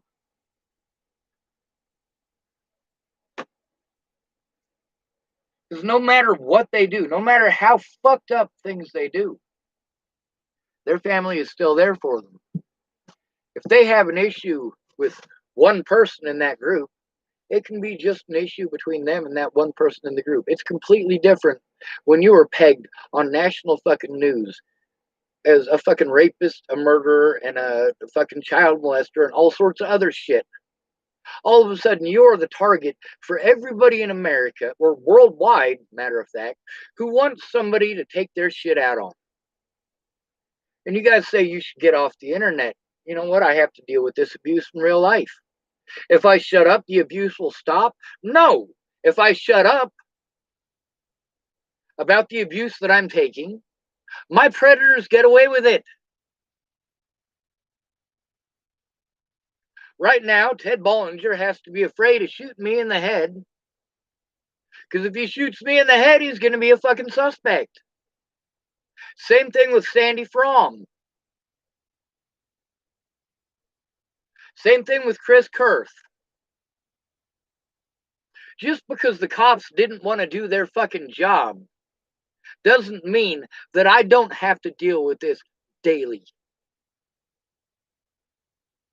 One of these sites, the dude has 3.5 million subscribers. Now, if 3.5 million of his subscribers all watch that video,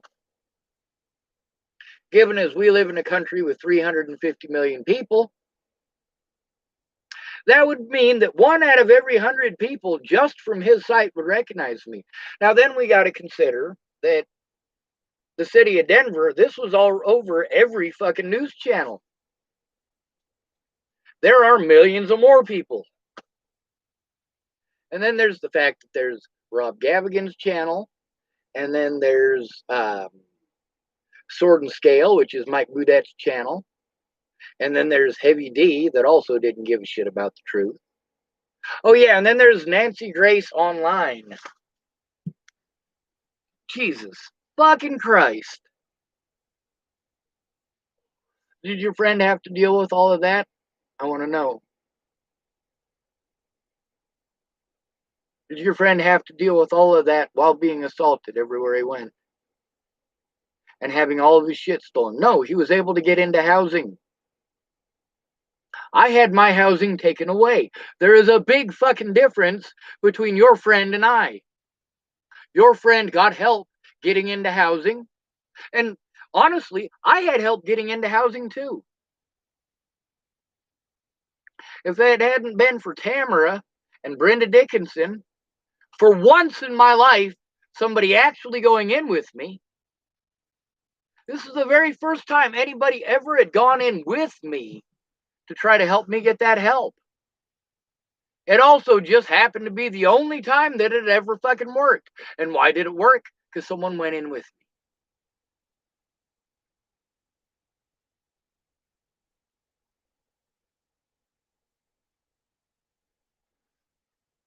Isaac Morgan type, no offense, but I doubt he was a person of interest like Sean was. It's a different stitch. Exactly. White Wolf typed, his body was so torn up from, let's see.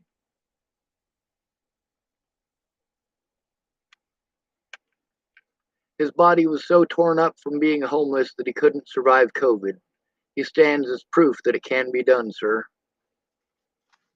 Ma'am, he doesn't stand as proof that it can be done. I already knew it could be done. There is a big difference between him going in and getting that help and me having those things taken from me. The very things that I needed to protect myself from the police. Because when you're called mentally ill, You are guilty until proven innocent. That is literally how it is. That is how it is written into law. It is written into law that if you are called mentally ill, that you do not have rights. You are not entitled to the same rights as everyone else. You aren't even entitled to the same rights as a felon.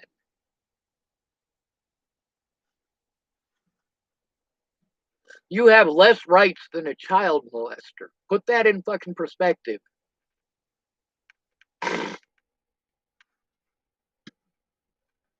I'm aware it can be done.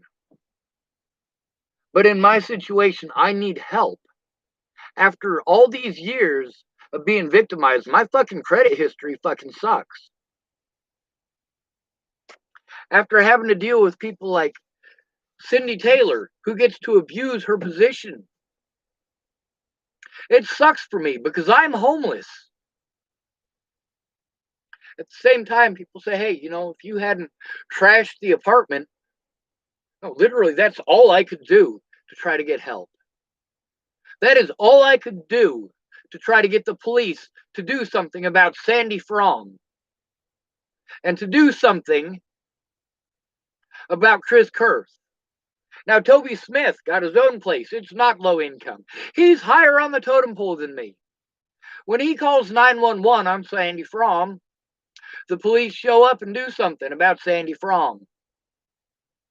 When I call about Sandy Fromm, I get excuses and bullshit. I get them pretending that they're going to do something, but I'm literally having to go to police officers who committed felonies against me and against the citizens of the United States of America. And these are the guys that I have to go to try to get help. Is this some sort of fucking joke? Have I walked into the goddamn Twilight Zone? This is like Jews having to go to Heinrich Himmler to complain about treatment in a concentration camp. Nobody gives a fuck about the Jews in fucking Nazi Germany. Not unless you're fucking Jewish. And if you're not Jewish and you care about fucking Jewish people, you better keep your mouth shut or you're going to be abused. Many of the people who spoke up right at the very beginning had their lives threatened. White Wolf is now busy retracting messages. Well, I'm sorry I didn't get to read those messages before you retracted them. Star Magia typed, homeless folks have it bad in Georgia. Oh, God. See, now when people want to talk about racism in Denver, I gotta fucking laugh. When they talk about racism on the East Coast, yeah, those of you who are black folks on the East Coast who are complaining about this racism shit, you're right. You're 100% right, dude.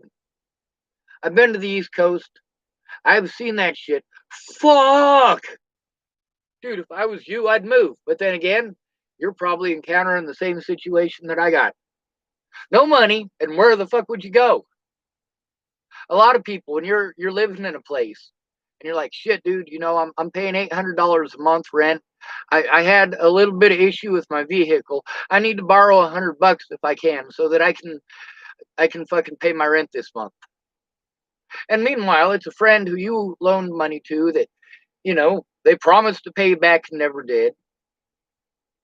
And you kind of hope that between going homeless and them at least paying you back half what they owe you so that you cannot be homeless, that they'll try to do something. But no, instead, what do they say to you? Many of y'all been in these situations. What do people say to you in that situation? Why don't you move? If it's too expensive for you to live there, why don't you move? All right. I don't have $100 to pay the last part of my rent. It's $800. I got $700. But it's going to cost me $3,200 just for all of the excess fees for the apartment, not to mention having to pay somebody to help me move because my back is fucked up. But you don't want to pay attention to that, do you? No. My disabilities magically disappear the moment that it doesn't fit with your rhetoric. when you can pretend that I'm violent because I'm autistic, then yeah, I'm all sorts of autistic. But when statistics show how victimized we really are, you're like, oh, you're not autistic. You're faking it. You're faking it. Make up your fucking mind, bitch. What I'm saying, make up your fucking mind.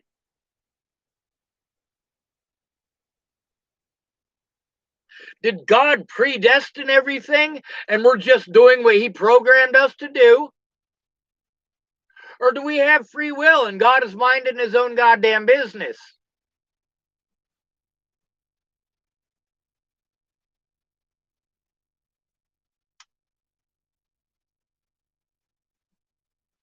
Homeless folks have it bad in Georgia. I used to work at an extended stay. Some people did have help with getting a room paid for. Mostly they were women with children, but there were a few older men and women.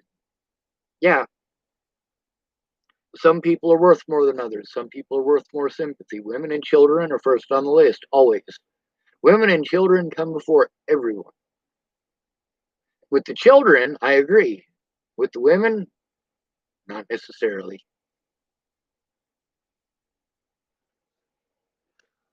A lot of the women that I know, men can use that, you're fucking strung out on meth and you fucking steal from your buddy.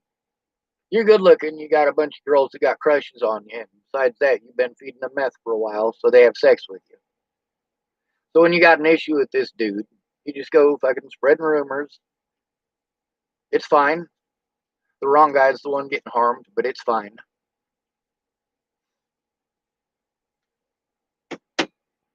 I have to be fine with it. Move on, even though I have to fucking continually look over my shoulder everywhere I fucking go.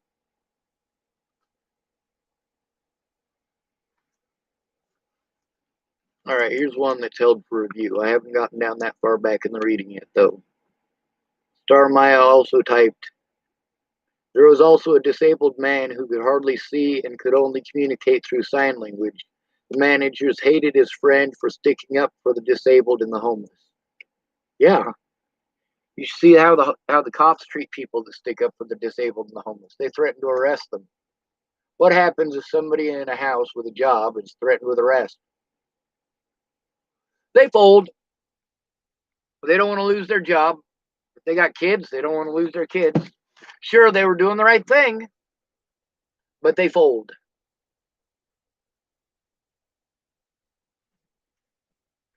Jeremiah typed, the managers were mad that I checked them in to the motel and did everything they could to get them out and would get upset when I tried to help them. They even talked about having me fired. I did leave. I'm poor as hell, but made it to Texas. I feel it's better here, for me at least. I was in Texas recently. Um, Isaac Morgan typed, fuck, I feel that so much. I'm 18 and I have Asperger's syndrome. And my dad acts like I'm just a forgetful moron or intentionally forget to do dishes when I've got mountains of shit I need to do. Right? Instead of asking questions one at a time, you get bombarded with 10 of them at a time. And then your answer, they basically pull out whatever question that they want to fit that to. That's fucking aggravating. Or, like with my dad, for example, I had to pay rent when I was 15 years old. I was working for a guy who had a garden and some bees in the middle of Tacoma. Before I was allowed to do my homework or go to work, I had to spend at least, I don't know what it was, an hour or two learning HTML so that I could make porno sites for my dad. And then I'd go to work for the beekeeper, and whatever I got paid from him, I paid my dad for rent. And then I was allowed to do my homework. And guess what? I always got my homework done. Well, up there anyway.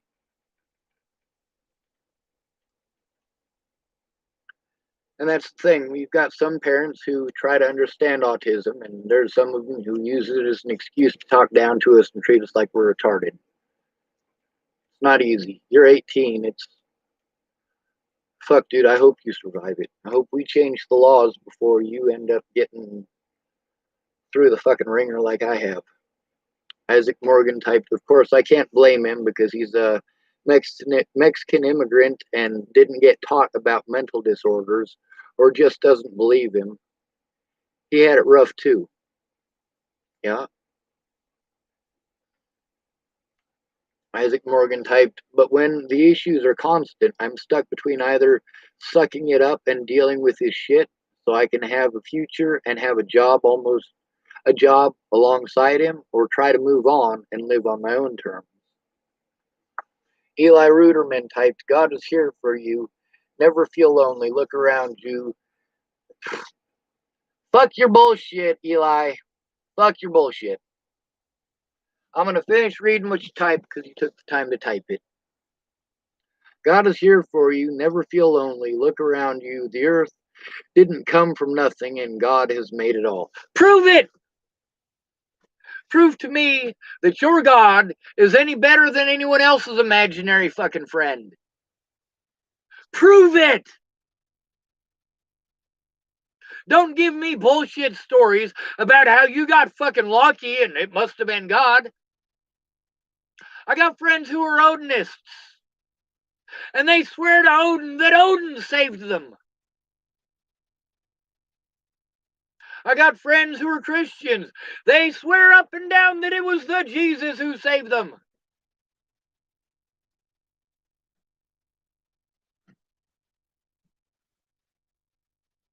I got friends who are Muslim. I got friends who are Jewish. All of these people are thanking their fucking deity, whoever it happens to be.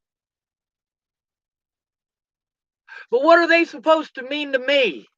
I live in a predominantly Christian country where Christians are killing other Christians over whose Jesus is the right Jesus, where they are murdering Muslims and ignoring the situation and blaming Muslims for getting murdered because Muslims somewhere else might have done something to a Christian. You want to force your Jesus into schools, and you can't even agree on whose imaginary Jesus is the real one. Are you Episcopal? Are you Foursquare? Are you Baptist? Are you Lutheran? Are you Catholic? Oh, you can't say Catholic. Catholics aren't Christians to the rest of the Christians. I don't give a fuck. You guys are arguing over an imaginary fucking creature. Maybe there is a real fucking God, but you don't know the real God. You're spouting rhetoric. If something doesn't fit your bias, then you'll jump back to the Old Testament, won't you? Jesus said that this is wrong, but I want to do it, so we're going back to fire and goddamn brimstone. Holy hell.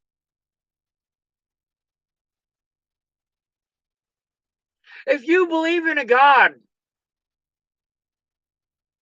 my personal belief is that you have no right to call anyone mentally ill.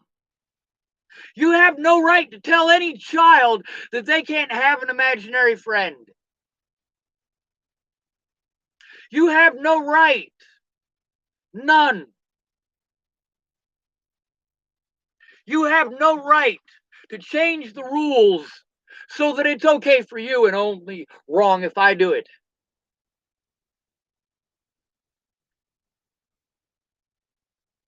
Well, let's get up here a little further and continue reading. Isaac Morden typed, with no long-term guarantee of having any opportunities of the future in psychiatry, I want. You know, because you have Asperger's, you probably would be a better psychiatrist than, well, any of the psychiatrists that I really know. Because unlike these psychiatrists, you're able to make connections with people of, well, different wavelengths. Thinking differently doesn't make you bad. You think more analytically than most. just because you have Asperger's. You're also able to put yourself in other people's shoes because of your experiences, where they automatically assume that because you have Asperger's that they're not capable of understanding, or that you're not capable of understanding. It's similar to what many white people do with black folks. Oh, well, I can't make a connection with him because he's black. He's going through the same thing as I am, just like this white person over here who I make a connection with, but I can't make a connection with this person because they're black.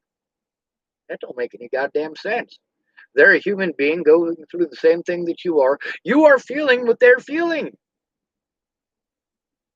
What, because they're black? They don't have the same emotions we do? Is that what you're trying to insinuate?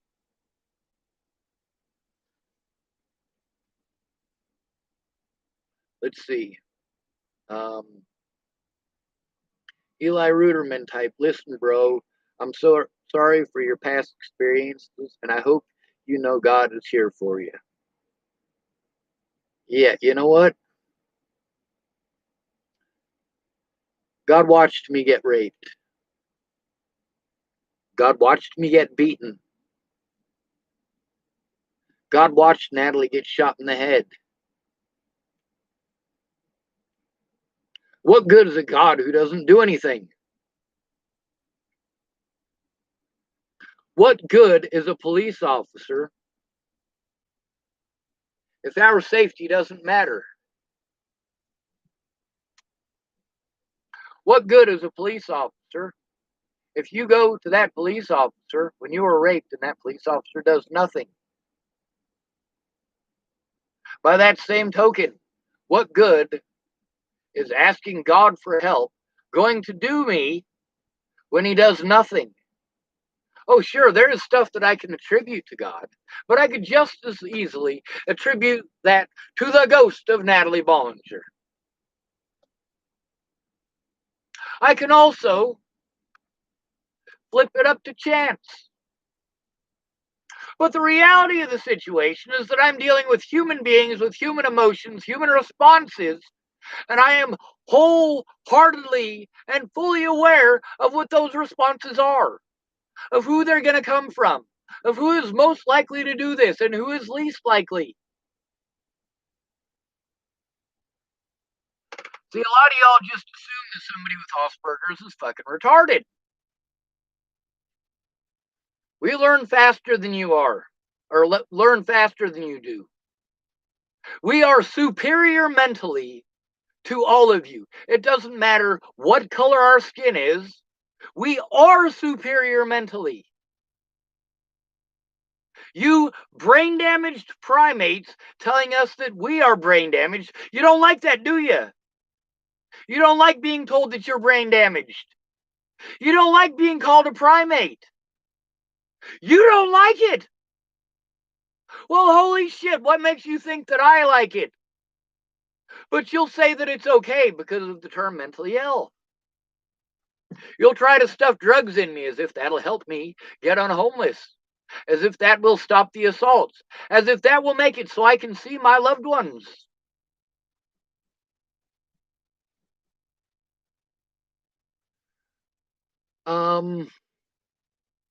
Starmasia typed, it sucks the way they treat y'all. I suspect I may be on the spectrum, but I'm not sure if I should get that checked out. Don't. Don't. As soon as you have an autism diagnosis, I was told that I needed to get that diagnosis as soon as I turned 18, but I was homeless at 18. However, between 18 and when Natalie died, or about a year and a half before Natalie died, I pretty well kept it a fucking secret. People knew me as an intelligent person. It wasn't tainted by a label.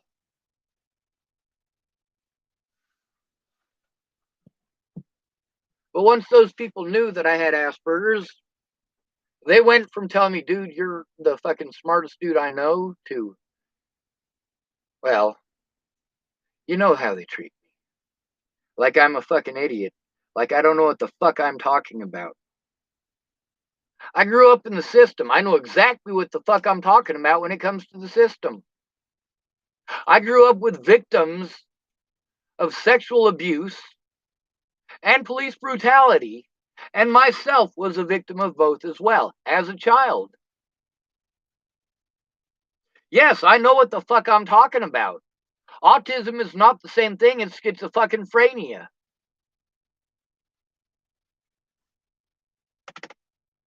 That's why they use the term mentally ill as loosely as possible.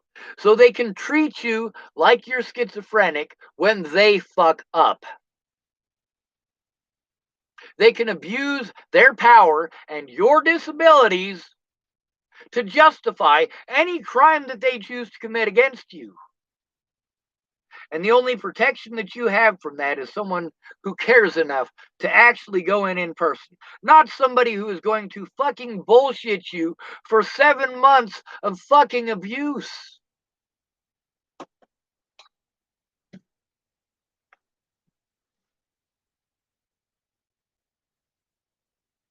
Eli Ruderman type first. Please don't get mad at me. I'm trying to explain this to you. I don't give a fuck. Eli, I don't give a fuck. If it's cold out, I got two options. I can go find someplace warm, or I can ask God to do it for me, and God is not going to do it for me. Not your God, not the Muslim God, not the Hebrew God, not the Mormon God, not the Odin, not the Thor, not the Loki, not the Jesus, not the Messiah, not the Allah, not the Buddha.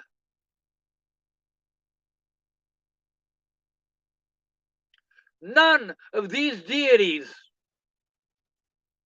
are going to give my loved ones who are homeless a fucking blanket during a blizzard.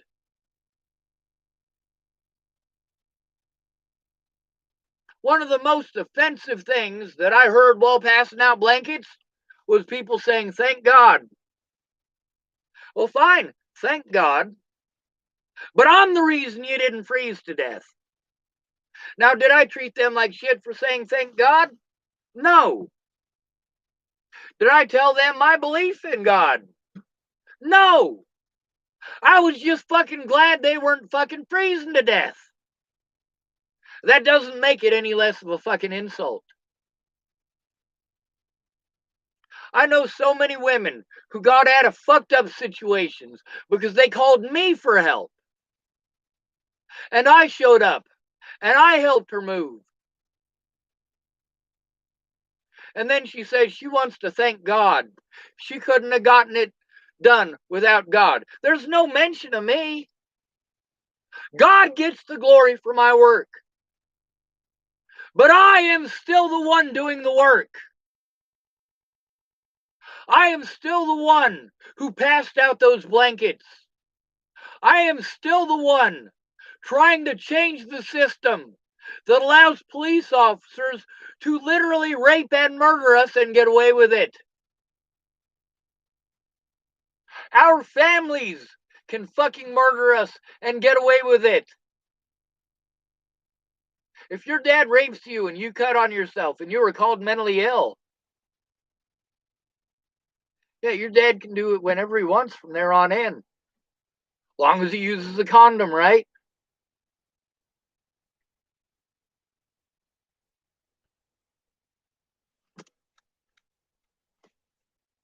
The United States cares more about the predators than the victims. The United States government and its laws are set up specifically to victimize the victims. They put loopholes and earmarks in everything they put in there. And these loopholes and earmarks are specifically there so that rich people can buy themselves out when they break the law.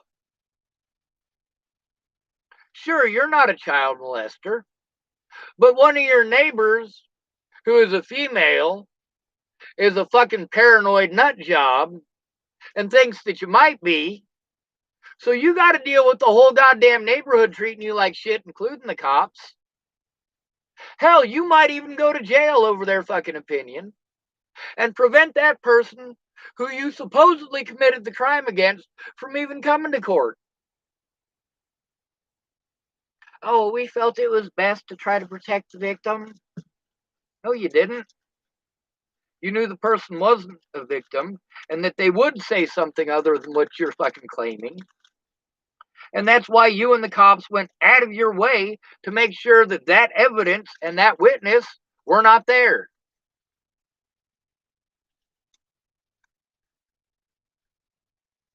Your God isn't going to pass out blankets. Your God isn't going to speak up in court. Your God isn't going to do shit except watch. Should I attribute the fact that I have this computer to God? Or should I attribute it to Russell Huggins, who sent me the money to buy it?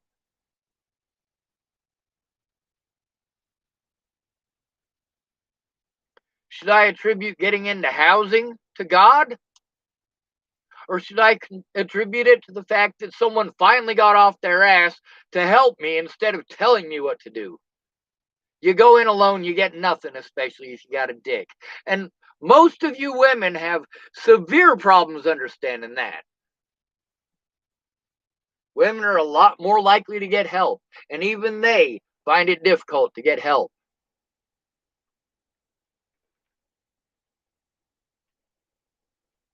Let's see. Um,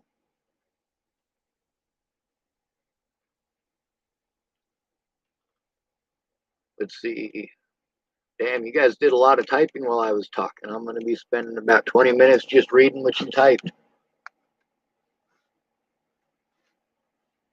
Um, Eli Ruderman typed, well, those people who kill for those things aren't followers of Hod. Maybe they say they are, but they didn't prove anything unless you know them. Eli Ruderman typed, so you don't believe in God? How is this earth made? I don't give a fuck how the earth is made.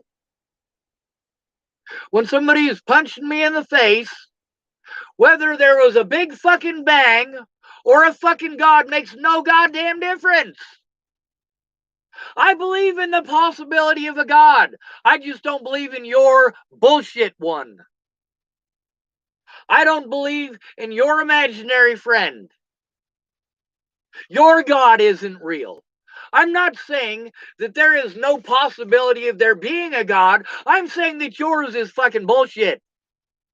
Your rhetoric is fucking bullshit. I already know what fucking excuses you're going to make because of the religion that you have. Does this not make sense to you? Never argue with a Christian. It's like playing chess with a pigeon. You can be the best chess player in the world, but all the pigeon's going to do is knock over the pieces, shit all over the board, and strut around like it fucking won.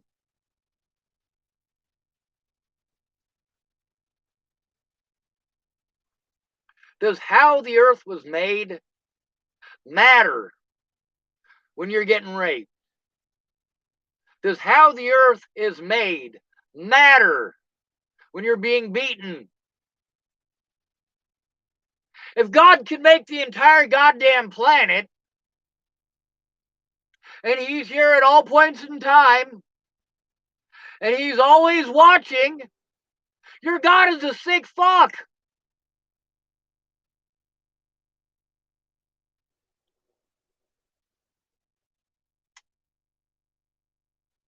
Those snuff films, they're all people pretending to be dead, pretending like they were strangled to death, pretending like they were fucking shot to death. They're pretend. Good, but your God watches people do those things in real life, not pretending to strangle these people to death, not pretending to shoot these people to death, actually doing these things. You want me to just let it go? I am not God. I am here on this planet where I can do something. God is not going to hand out those blankets. God is not going to stand between the predators and their victims. God, according to your book, made this planet the devil's playground. Therefore, your God chose the cruelty of mankind and womankind as well. So you don't believe in God. How was this earth made? How are you made? Why is this sun the perfect distance away from the earth? And if it was any closer or farther, we would be dead. What are the chances of that happening in a galaxy with billions of stars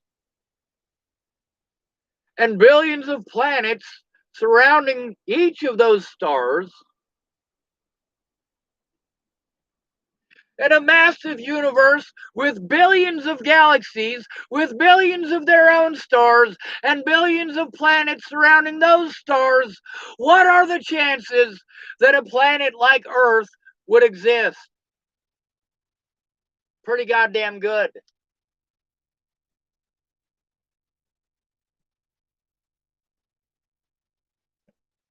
Now, does this argument that you have any goddamn bearing on the abuse that I have to endure? What bearing does your imaginary fucking friend have on my court dates?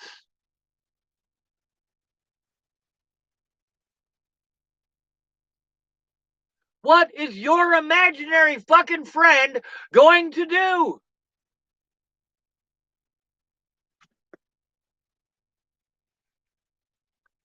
Star Maya typed, and it wouldn't show this one, so I just let it on here. Star Maya typed, giving people false hope through religion is not always helpful.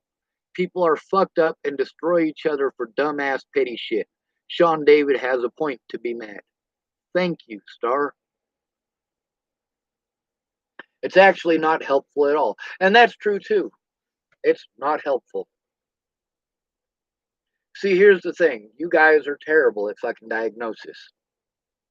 If you're a sailor on board a ship and you've got scurvy, what do you need?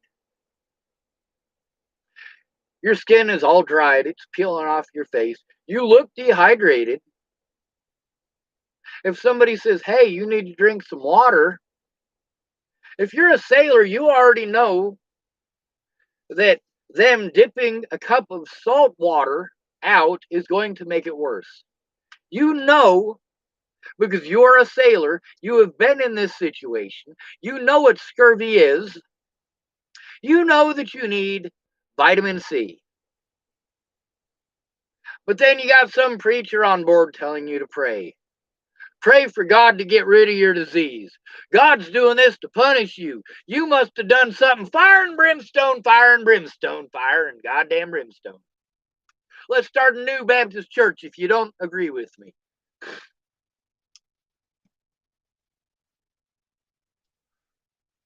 And that's the problem with trying to diagnose real issues with fake bullshit. A bird in the hand is worth two in the bush. Okay, that's great advice for something. It's got no bearing on my situation. I need someone to go in with me to talk to the cops.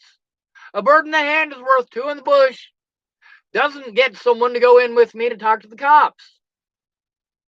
A bird in the hand is worth two in the bush. What's that doing me? It's kind of like people tell me, you know, Sean, you just need to love yourself. I do love myself. I do. I am a good fucking person. And I am one of the few people that I know with the testicular fortitude to stand up to these fucking predators.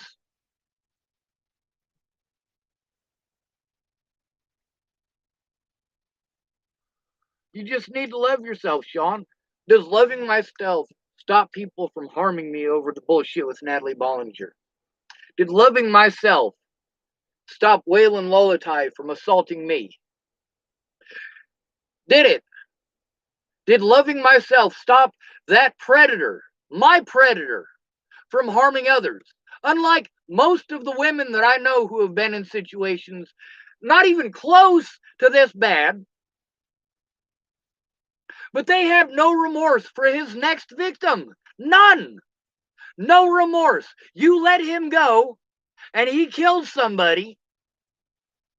He killed that person because you gave him the opportunity.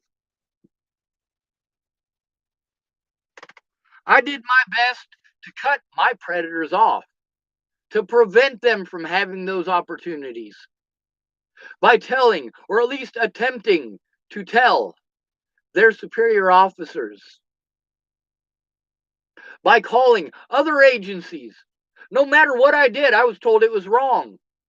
Oh, you have to call an outside agency. You call an outside agency, they say, oh, well, you got to talk to their supervisor. You talk to their supervisor gives you a fucking runaround and some bullshit and tells you to call somebody that you already called. And then he and his fucking officer immediately start their cover up.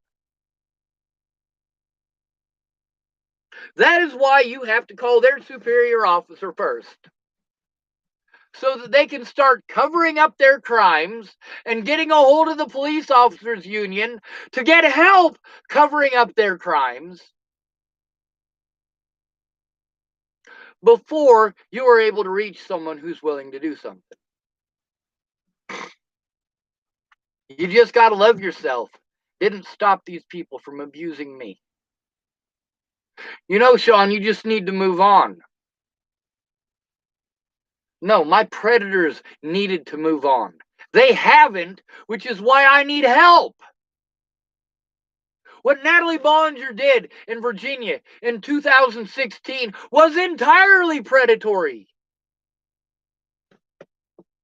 And yes, it's understandable that she was fucking embarrassed, but that does not justify 4 years of fucking cruelty.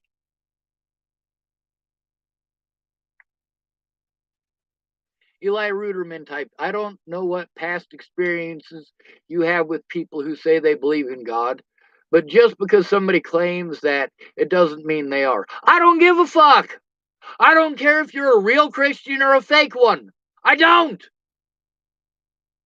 I don't give two fucking shits if you are a real Christian or a fake one.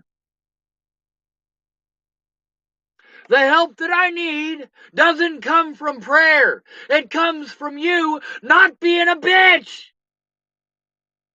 Literally what you are doing is using your artificial fucking friend as an excuse to do nothing and to try to convince me that doing nothing is the right thing to do.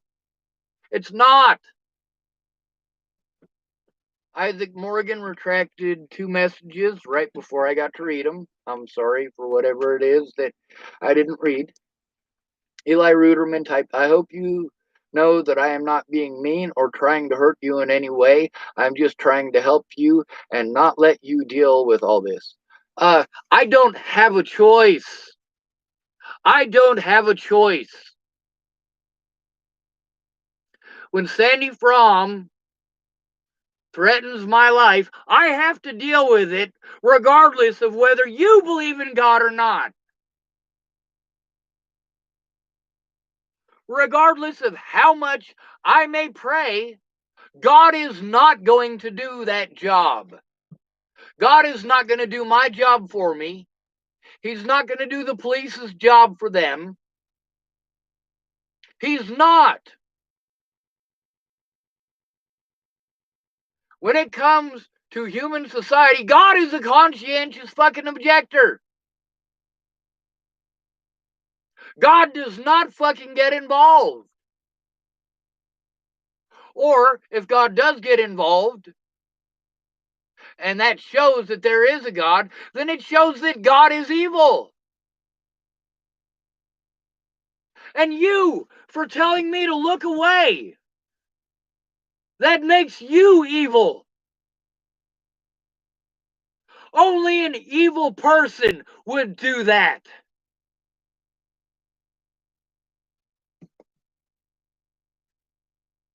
Don't worry about the other victims.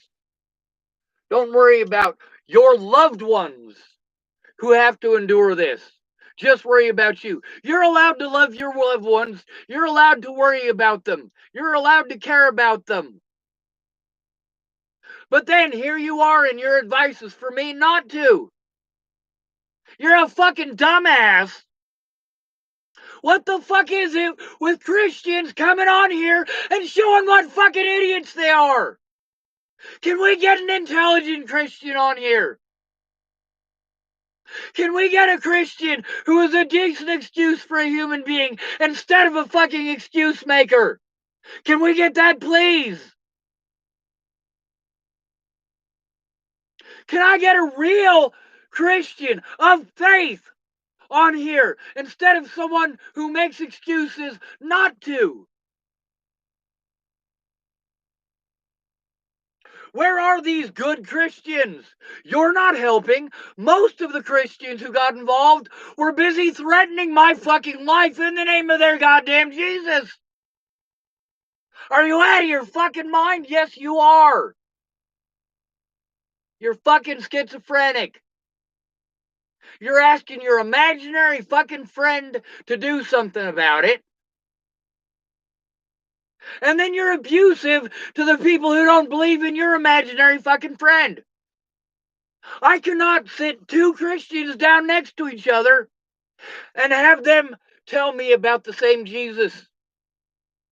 No two Christians have the same Jesus, and that is just one of thousands of fucking deities.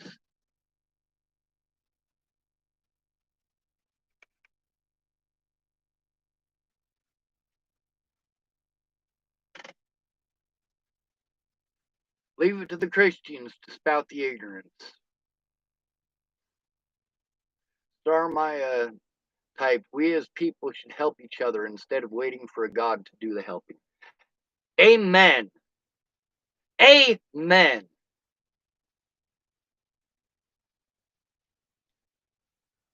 Leave it to Star to say something reasonable, something that's not bullshit. Thank you, Star, for not being a fucking moron.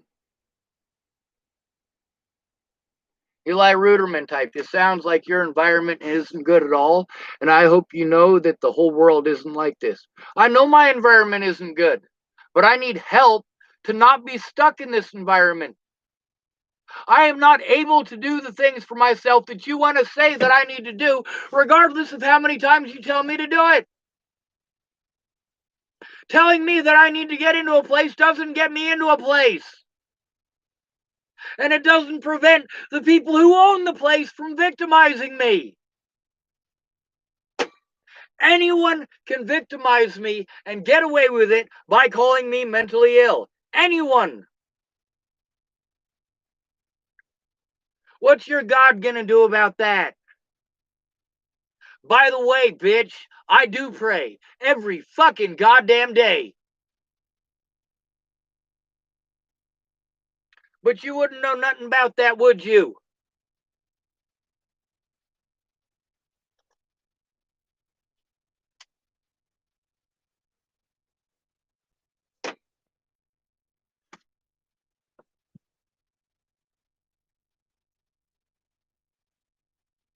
It doesn't matter if the whole world isn't like this.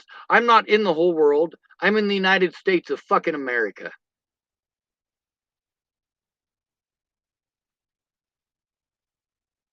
Eli Ruderman, it's typed, it sounds like your environment isn't good at all, and I hope you know the whole world isn't like this. Why should God need to prove himself to you? God doesn't need to prove himself to me. Why are you asking me to pray to God if God doesn't need to prove himself to me? Why am I going to go ask God for help when God literally will never do anything, and idiots like you are going to type ignorance like that?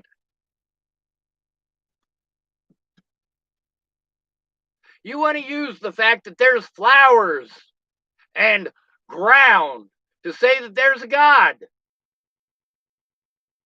And I use the cruelty of this planet to say that there isn't.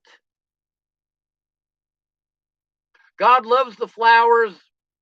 He loves the birds. He loves the fucking trees. And obviously he loves rapists and murderers.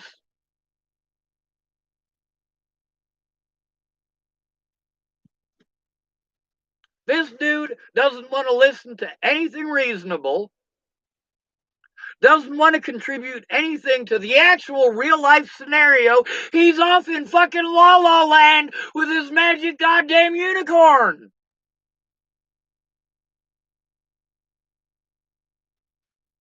He's all two in the hand and one in the bush.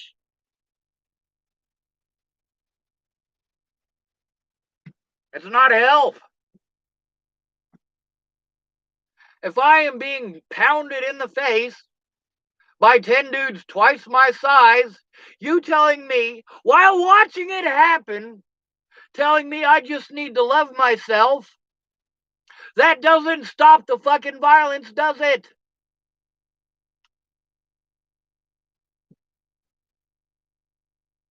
Anyway, Eli Ruderman typed, "Why should God need to prove himself to you? Look around. Don't you see this world is his proof of his existence? This world is proof that God doesn't give a fuck about any of us."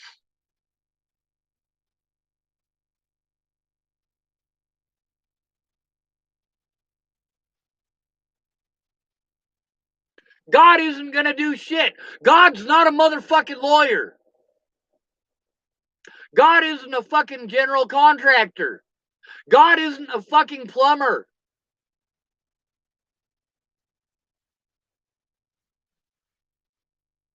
Reminds me of, you ever seen the movie Major League? Supposed to be a comedy from 80s or 90s. There's a guy in there who's a Christian. He gets all fucking butthurt. Says, "You're trying to say Jesus can't hit a curveball? I don't give a fuck if Jesus can hit a fucking curveball.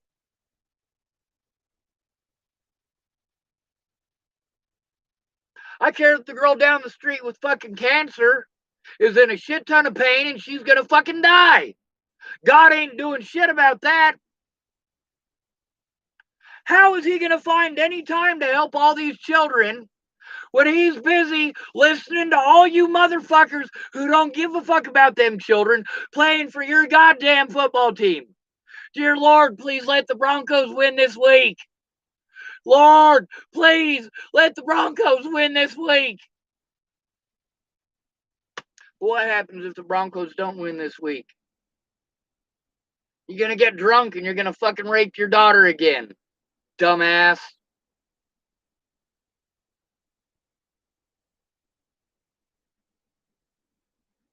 Isaac Morgan typed, "Just to clarify, I retracted them because I no longer stand behind what I said, as it was a bit of a hot take.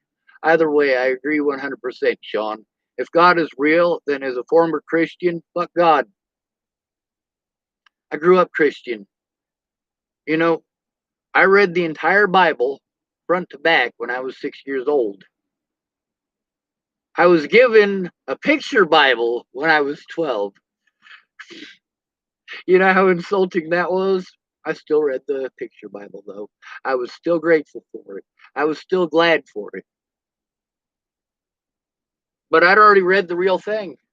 I had already read the real thing by the time, well, I was twice as old as I was when I first read it, when I was given the picture Bible.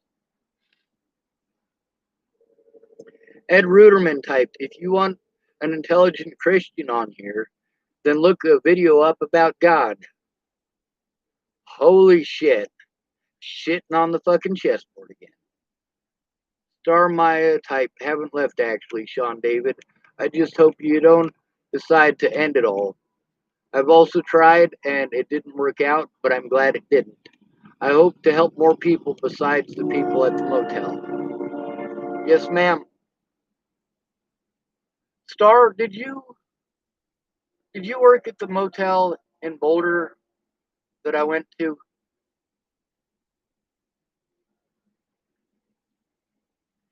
After Natalie died, the hotel I tried to kill myself in, there was two people who worked there that were both very nice. There was a young black woman and a young white woman who both worked there. The woman, May, was had Asperger's, and she was going to help me.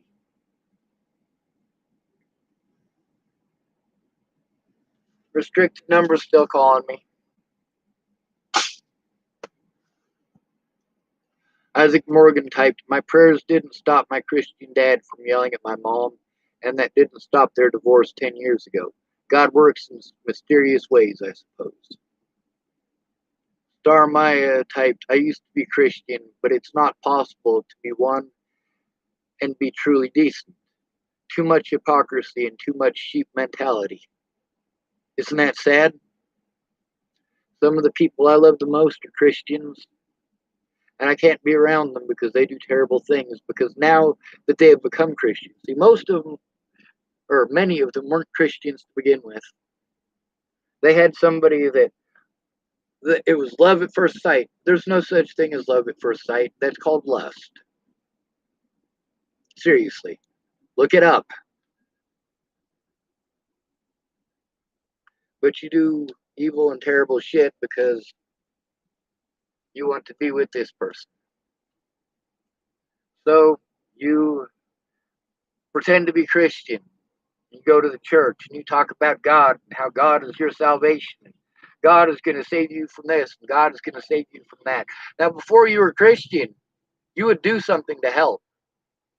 Before you were Christian, you knew that that person getting beaten up, the difference between them getting beaten up repeatedly and this ending now is you saying, all right, I'm going to put a fucking stop to this. You leave him alone.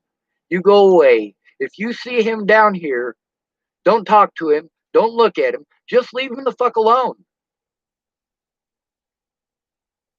Please. It would have been nice if Natalie would have asked these people to leave me alone. That's all I fucking wanted. Fucking help me or kill me. Now, after 4 years of it, Natalie's dead.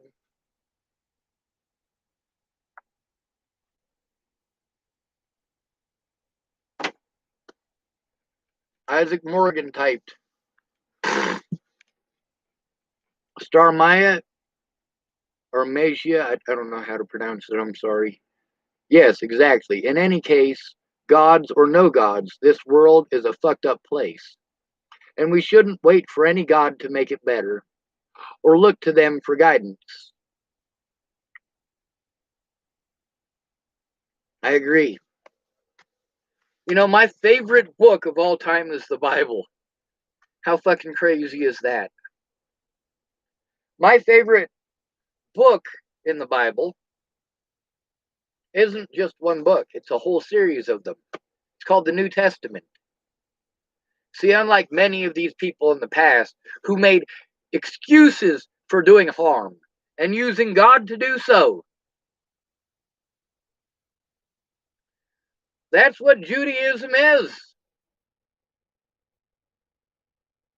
Christianity is an offshoot of Judaism. So is Islam.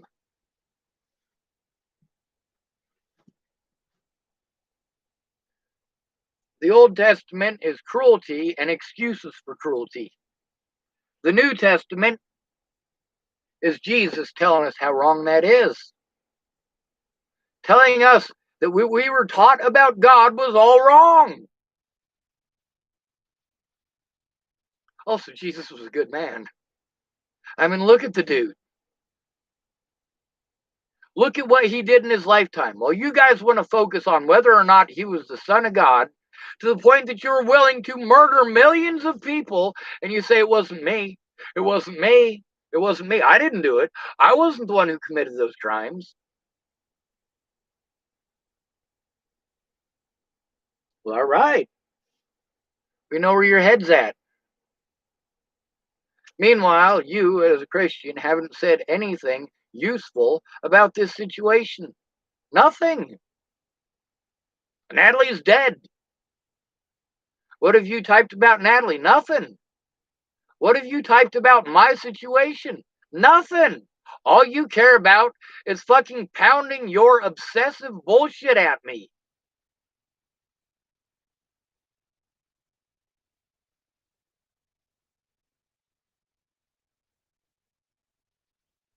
I like the Jesus. The Bible is my favorite book because of the New Testament. The New Testament is my favorite because it's the lifetimes and chronicles of Jesus. Jesus, the one who didn't run around killing people. That's why I like him. Unlike the previous kings and the previous prophets, Jesus never once said to kill anyone. Jesus was never once a soldier.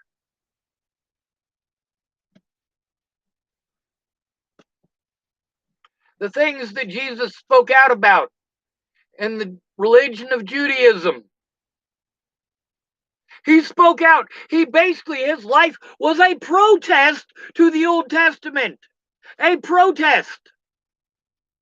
Very similar to Martin Luther deciding that he didn't want to be a Catholic priest. Martin Luther was the first Protestant martyr. Not Martin Luther King Jr., but the man he was named after, that his father was named after.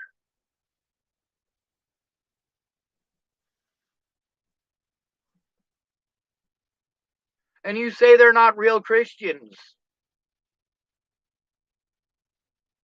A real Christian would have enough sense to realize that God is not going to put that food to your mouth.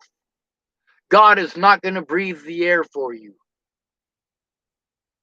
God is not going to give you a fucking sponge bath.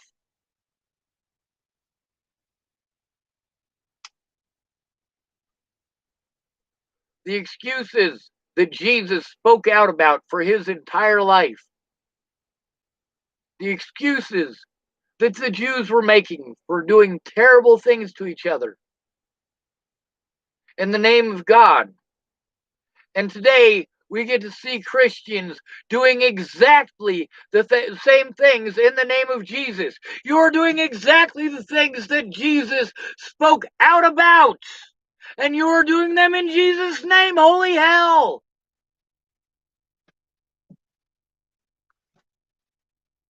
Eli Ruderman typed, I'm sorry, I meant no matter what, don't kill yourself. Sorry for the typo. You can't truly know God from taking it from me or anyone else. It's up to you to read about him.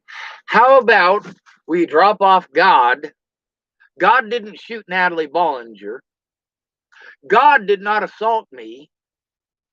God didn't do anything. God has nothing to do with any of this. He was not the predator. He was not the prey.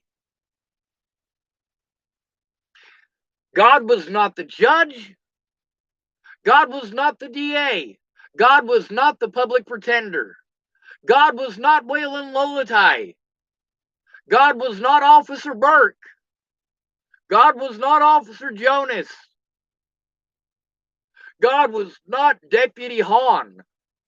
God is not Brandy Earp. God is not Natalie Bollinger. God is not Alicia Bollinger.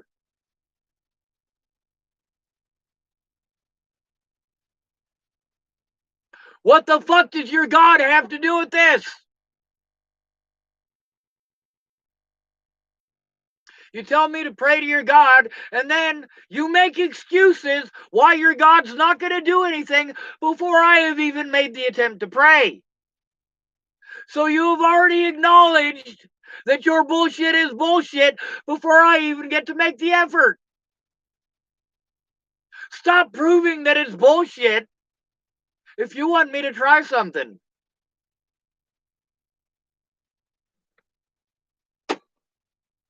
If you want me to snort a fucking pixie stick, I'm going to watch you snort a pixie stick first, dumbass.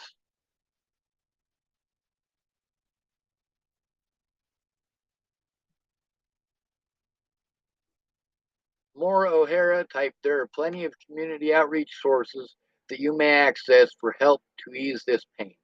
Holy fucking shit, Maureen O'Hara, or Maura O'Hara. I've called these places.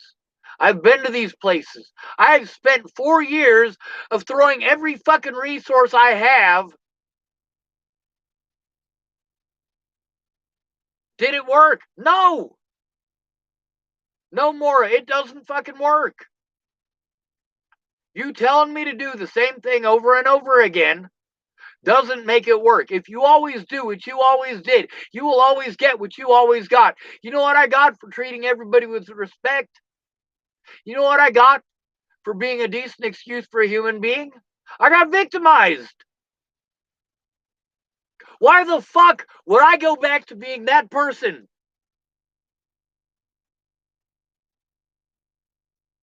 People aren't angry at me for being a good or bad person. They're angry at me for speaking out and making any excuse why I shouldn't be allowed, why I should just shut up, why I should pretend like you do that this never happened. You asked me to leave it all in the past, while the consequences of that past I have to deal with for the rest of my life. This isn't one of those things where it's, oh, somebody said something bad about you, a big fucking deal. No, someone said something that was wrong, knowing it was wrong, and it has resulted in 4 years of fucking abuse. It has resulted in multiple occasions where I was assaulted by not just the public, but also by the police. It has resulted in me moving on over 40 times.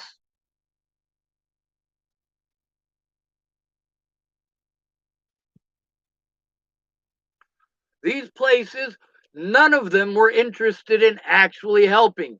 They were interested in American tax dollars in the form of a sliding fee scale.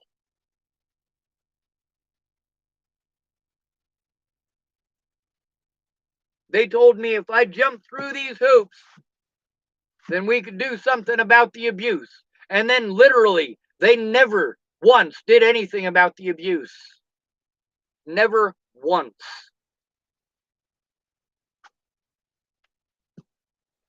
I got recorded several of these officers saying that they will go talk to Chris Kurth. And when did Chris Kurth come out there to Sandy Fromm's to threaten my fucking life? After those officers were supposed to have gone and talked to him. And it turns out they never fucking did.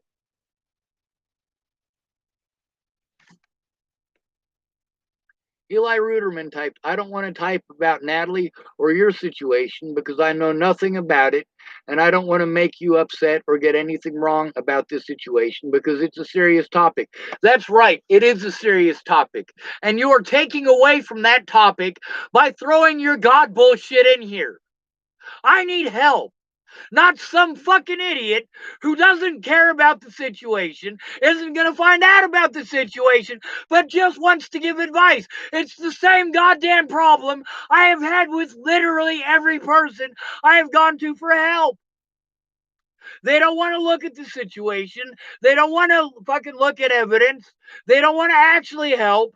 They just want to tell me what to do because it makes you feel fucking high and mighty. Eli Ruderman types, calling yourself a Christian doesn't mean anything. Many people say that, but it's who is a follower of God. Eli Ruderman, I'm going to tell you something right here and now. If it's not about Natalie, and it's not about the treatment of those called mentally ill, and it's not about the treatment of the homeless, and you type it here, I am going to block you from my channel. This bullshit that you have tied up in this channel for the last 40 fucking minutes has nothing to do with my goddamn situation. It has to do with the fact that you don't want to find out anything about the situation, but you still want to tell me what to do. You want to feel like you have some control over someone else. Eli, just stop.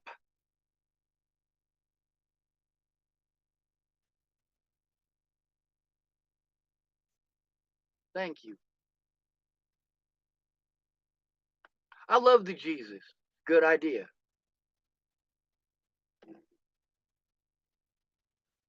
But what we're dealing with here, we're not dealing with demons.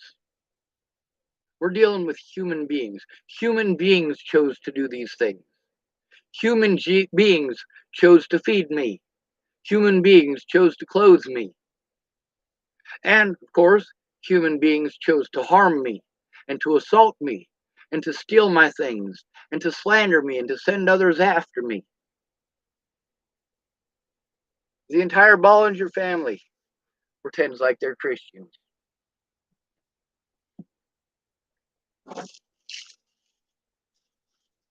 You know, I've never raped or molested anybody.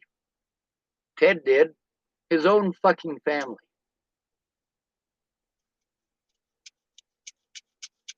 God didn't do shit.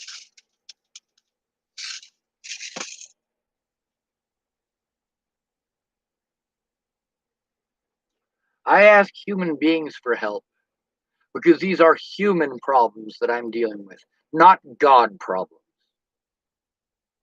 These things didn't happen to me because my belief or non belief in God. Obviously, my predators don't believe in God. By your definition, none of the Bollingers are Christians.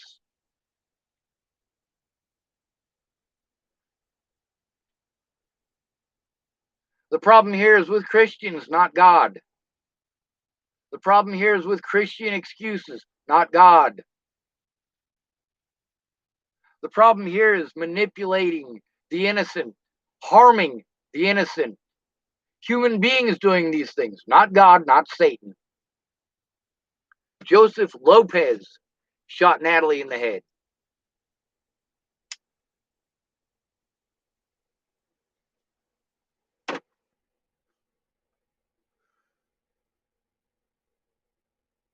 It's almost midnight. I'm going to be stuck up all night. I got a guy who expects me to go with him tomorrow because he can't do this stuff by himself. Of course, when I ask for help with stuff I can't do by myself, it's, well, the same bullshit as this fucking Christian here. You're going to tie up meaningful time and space with bullshit.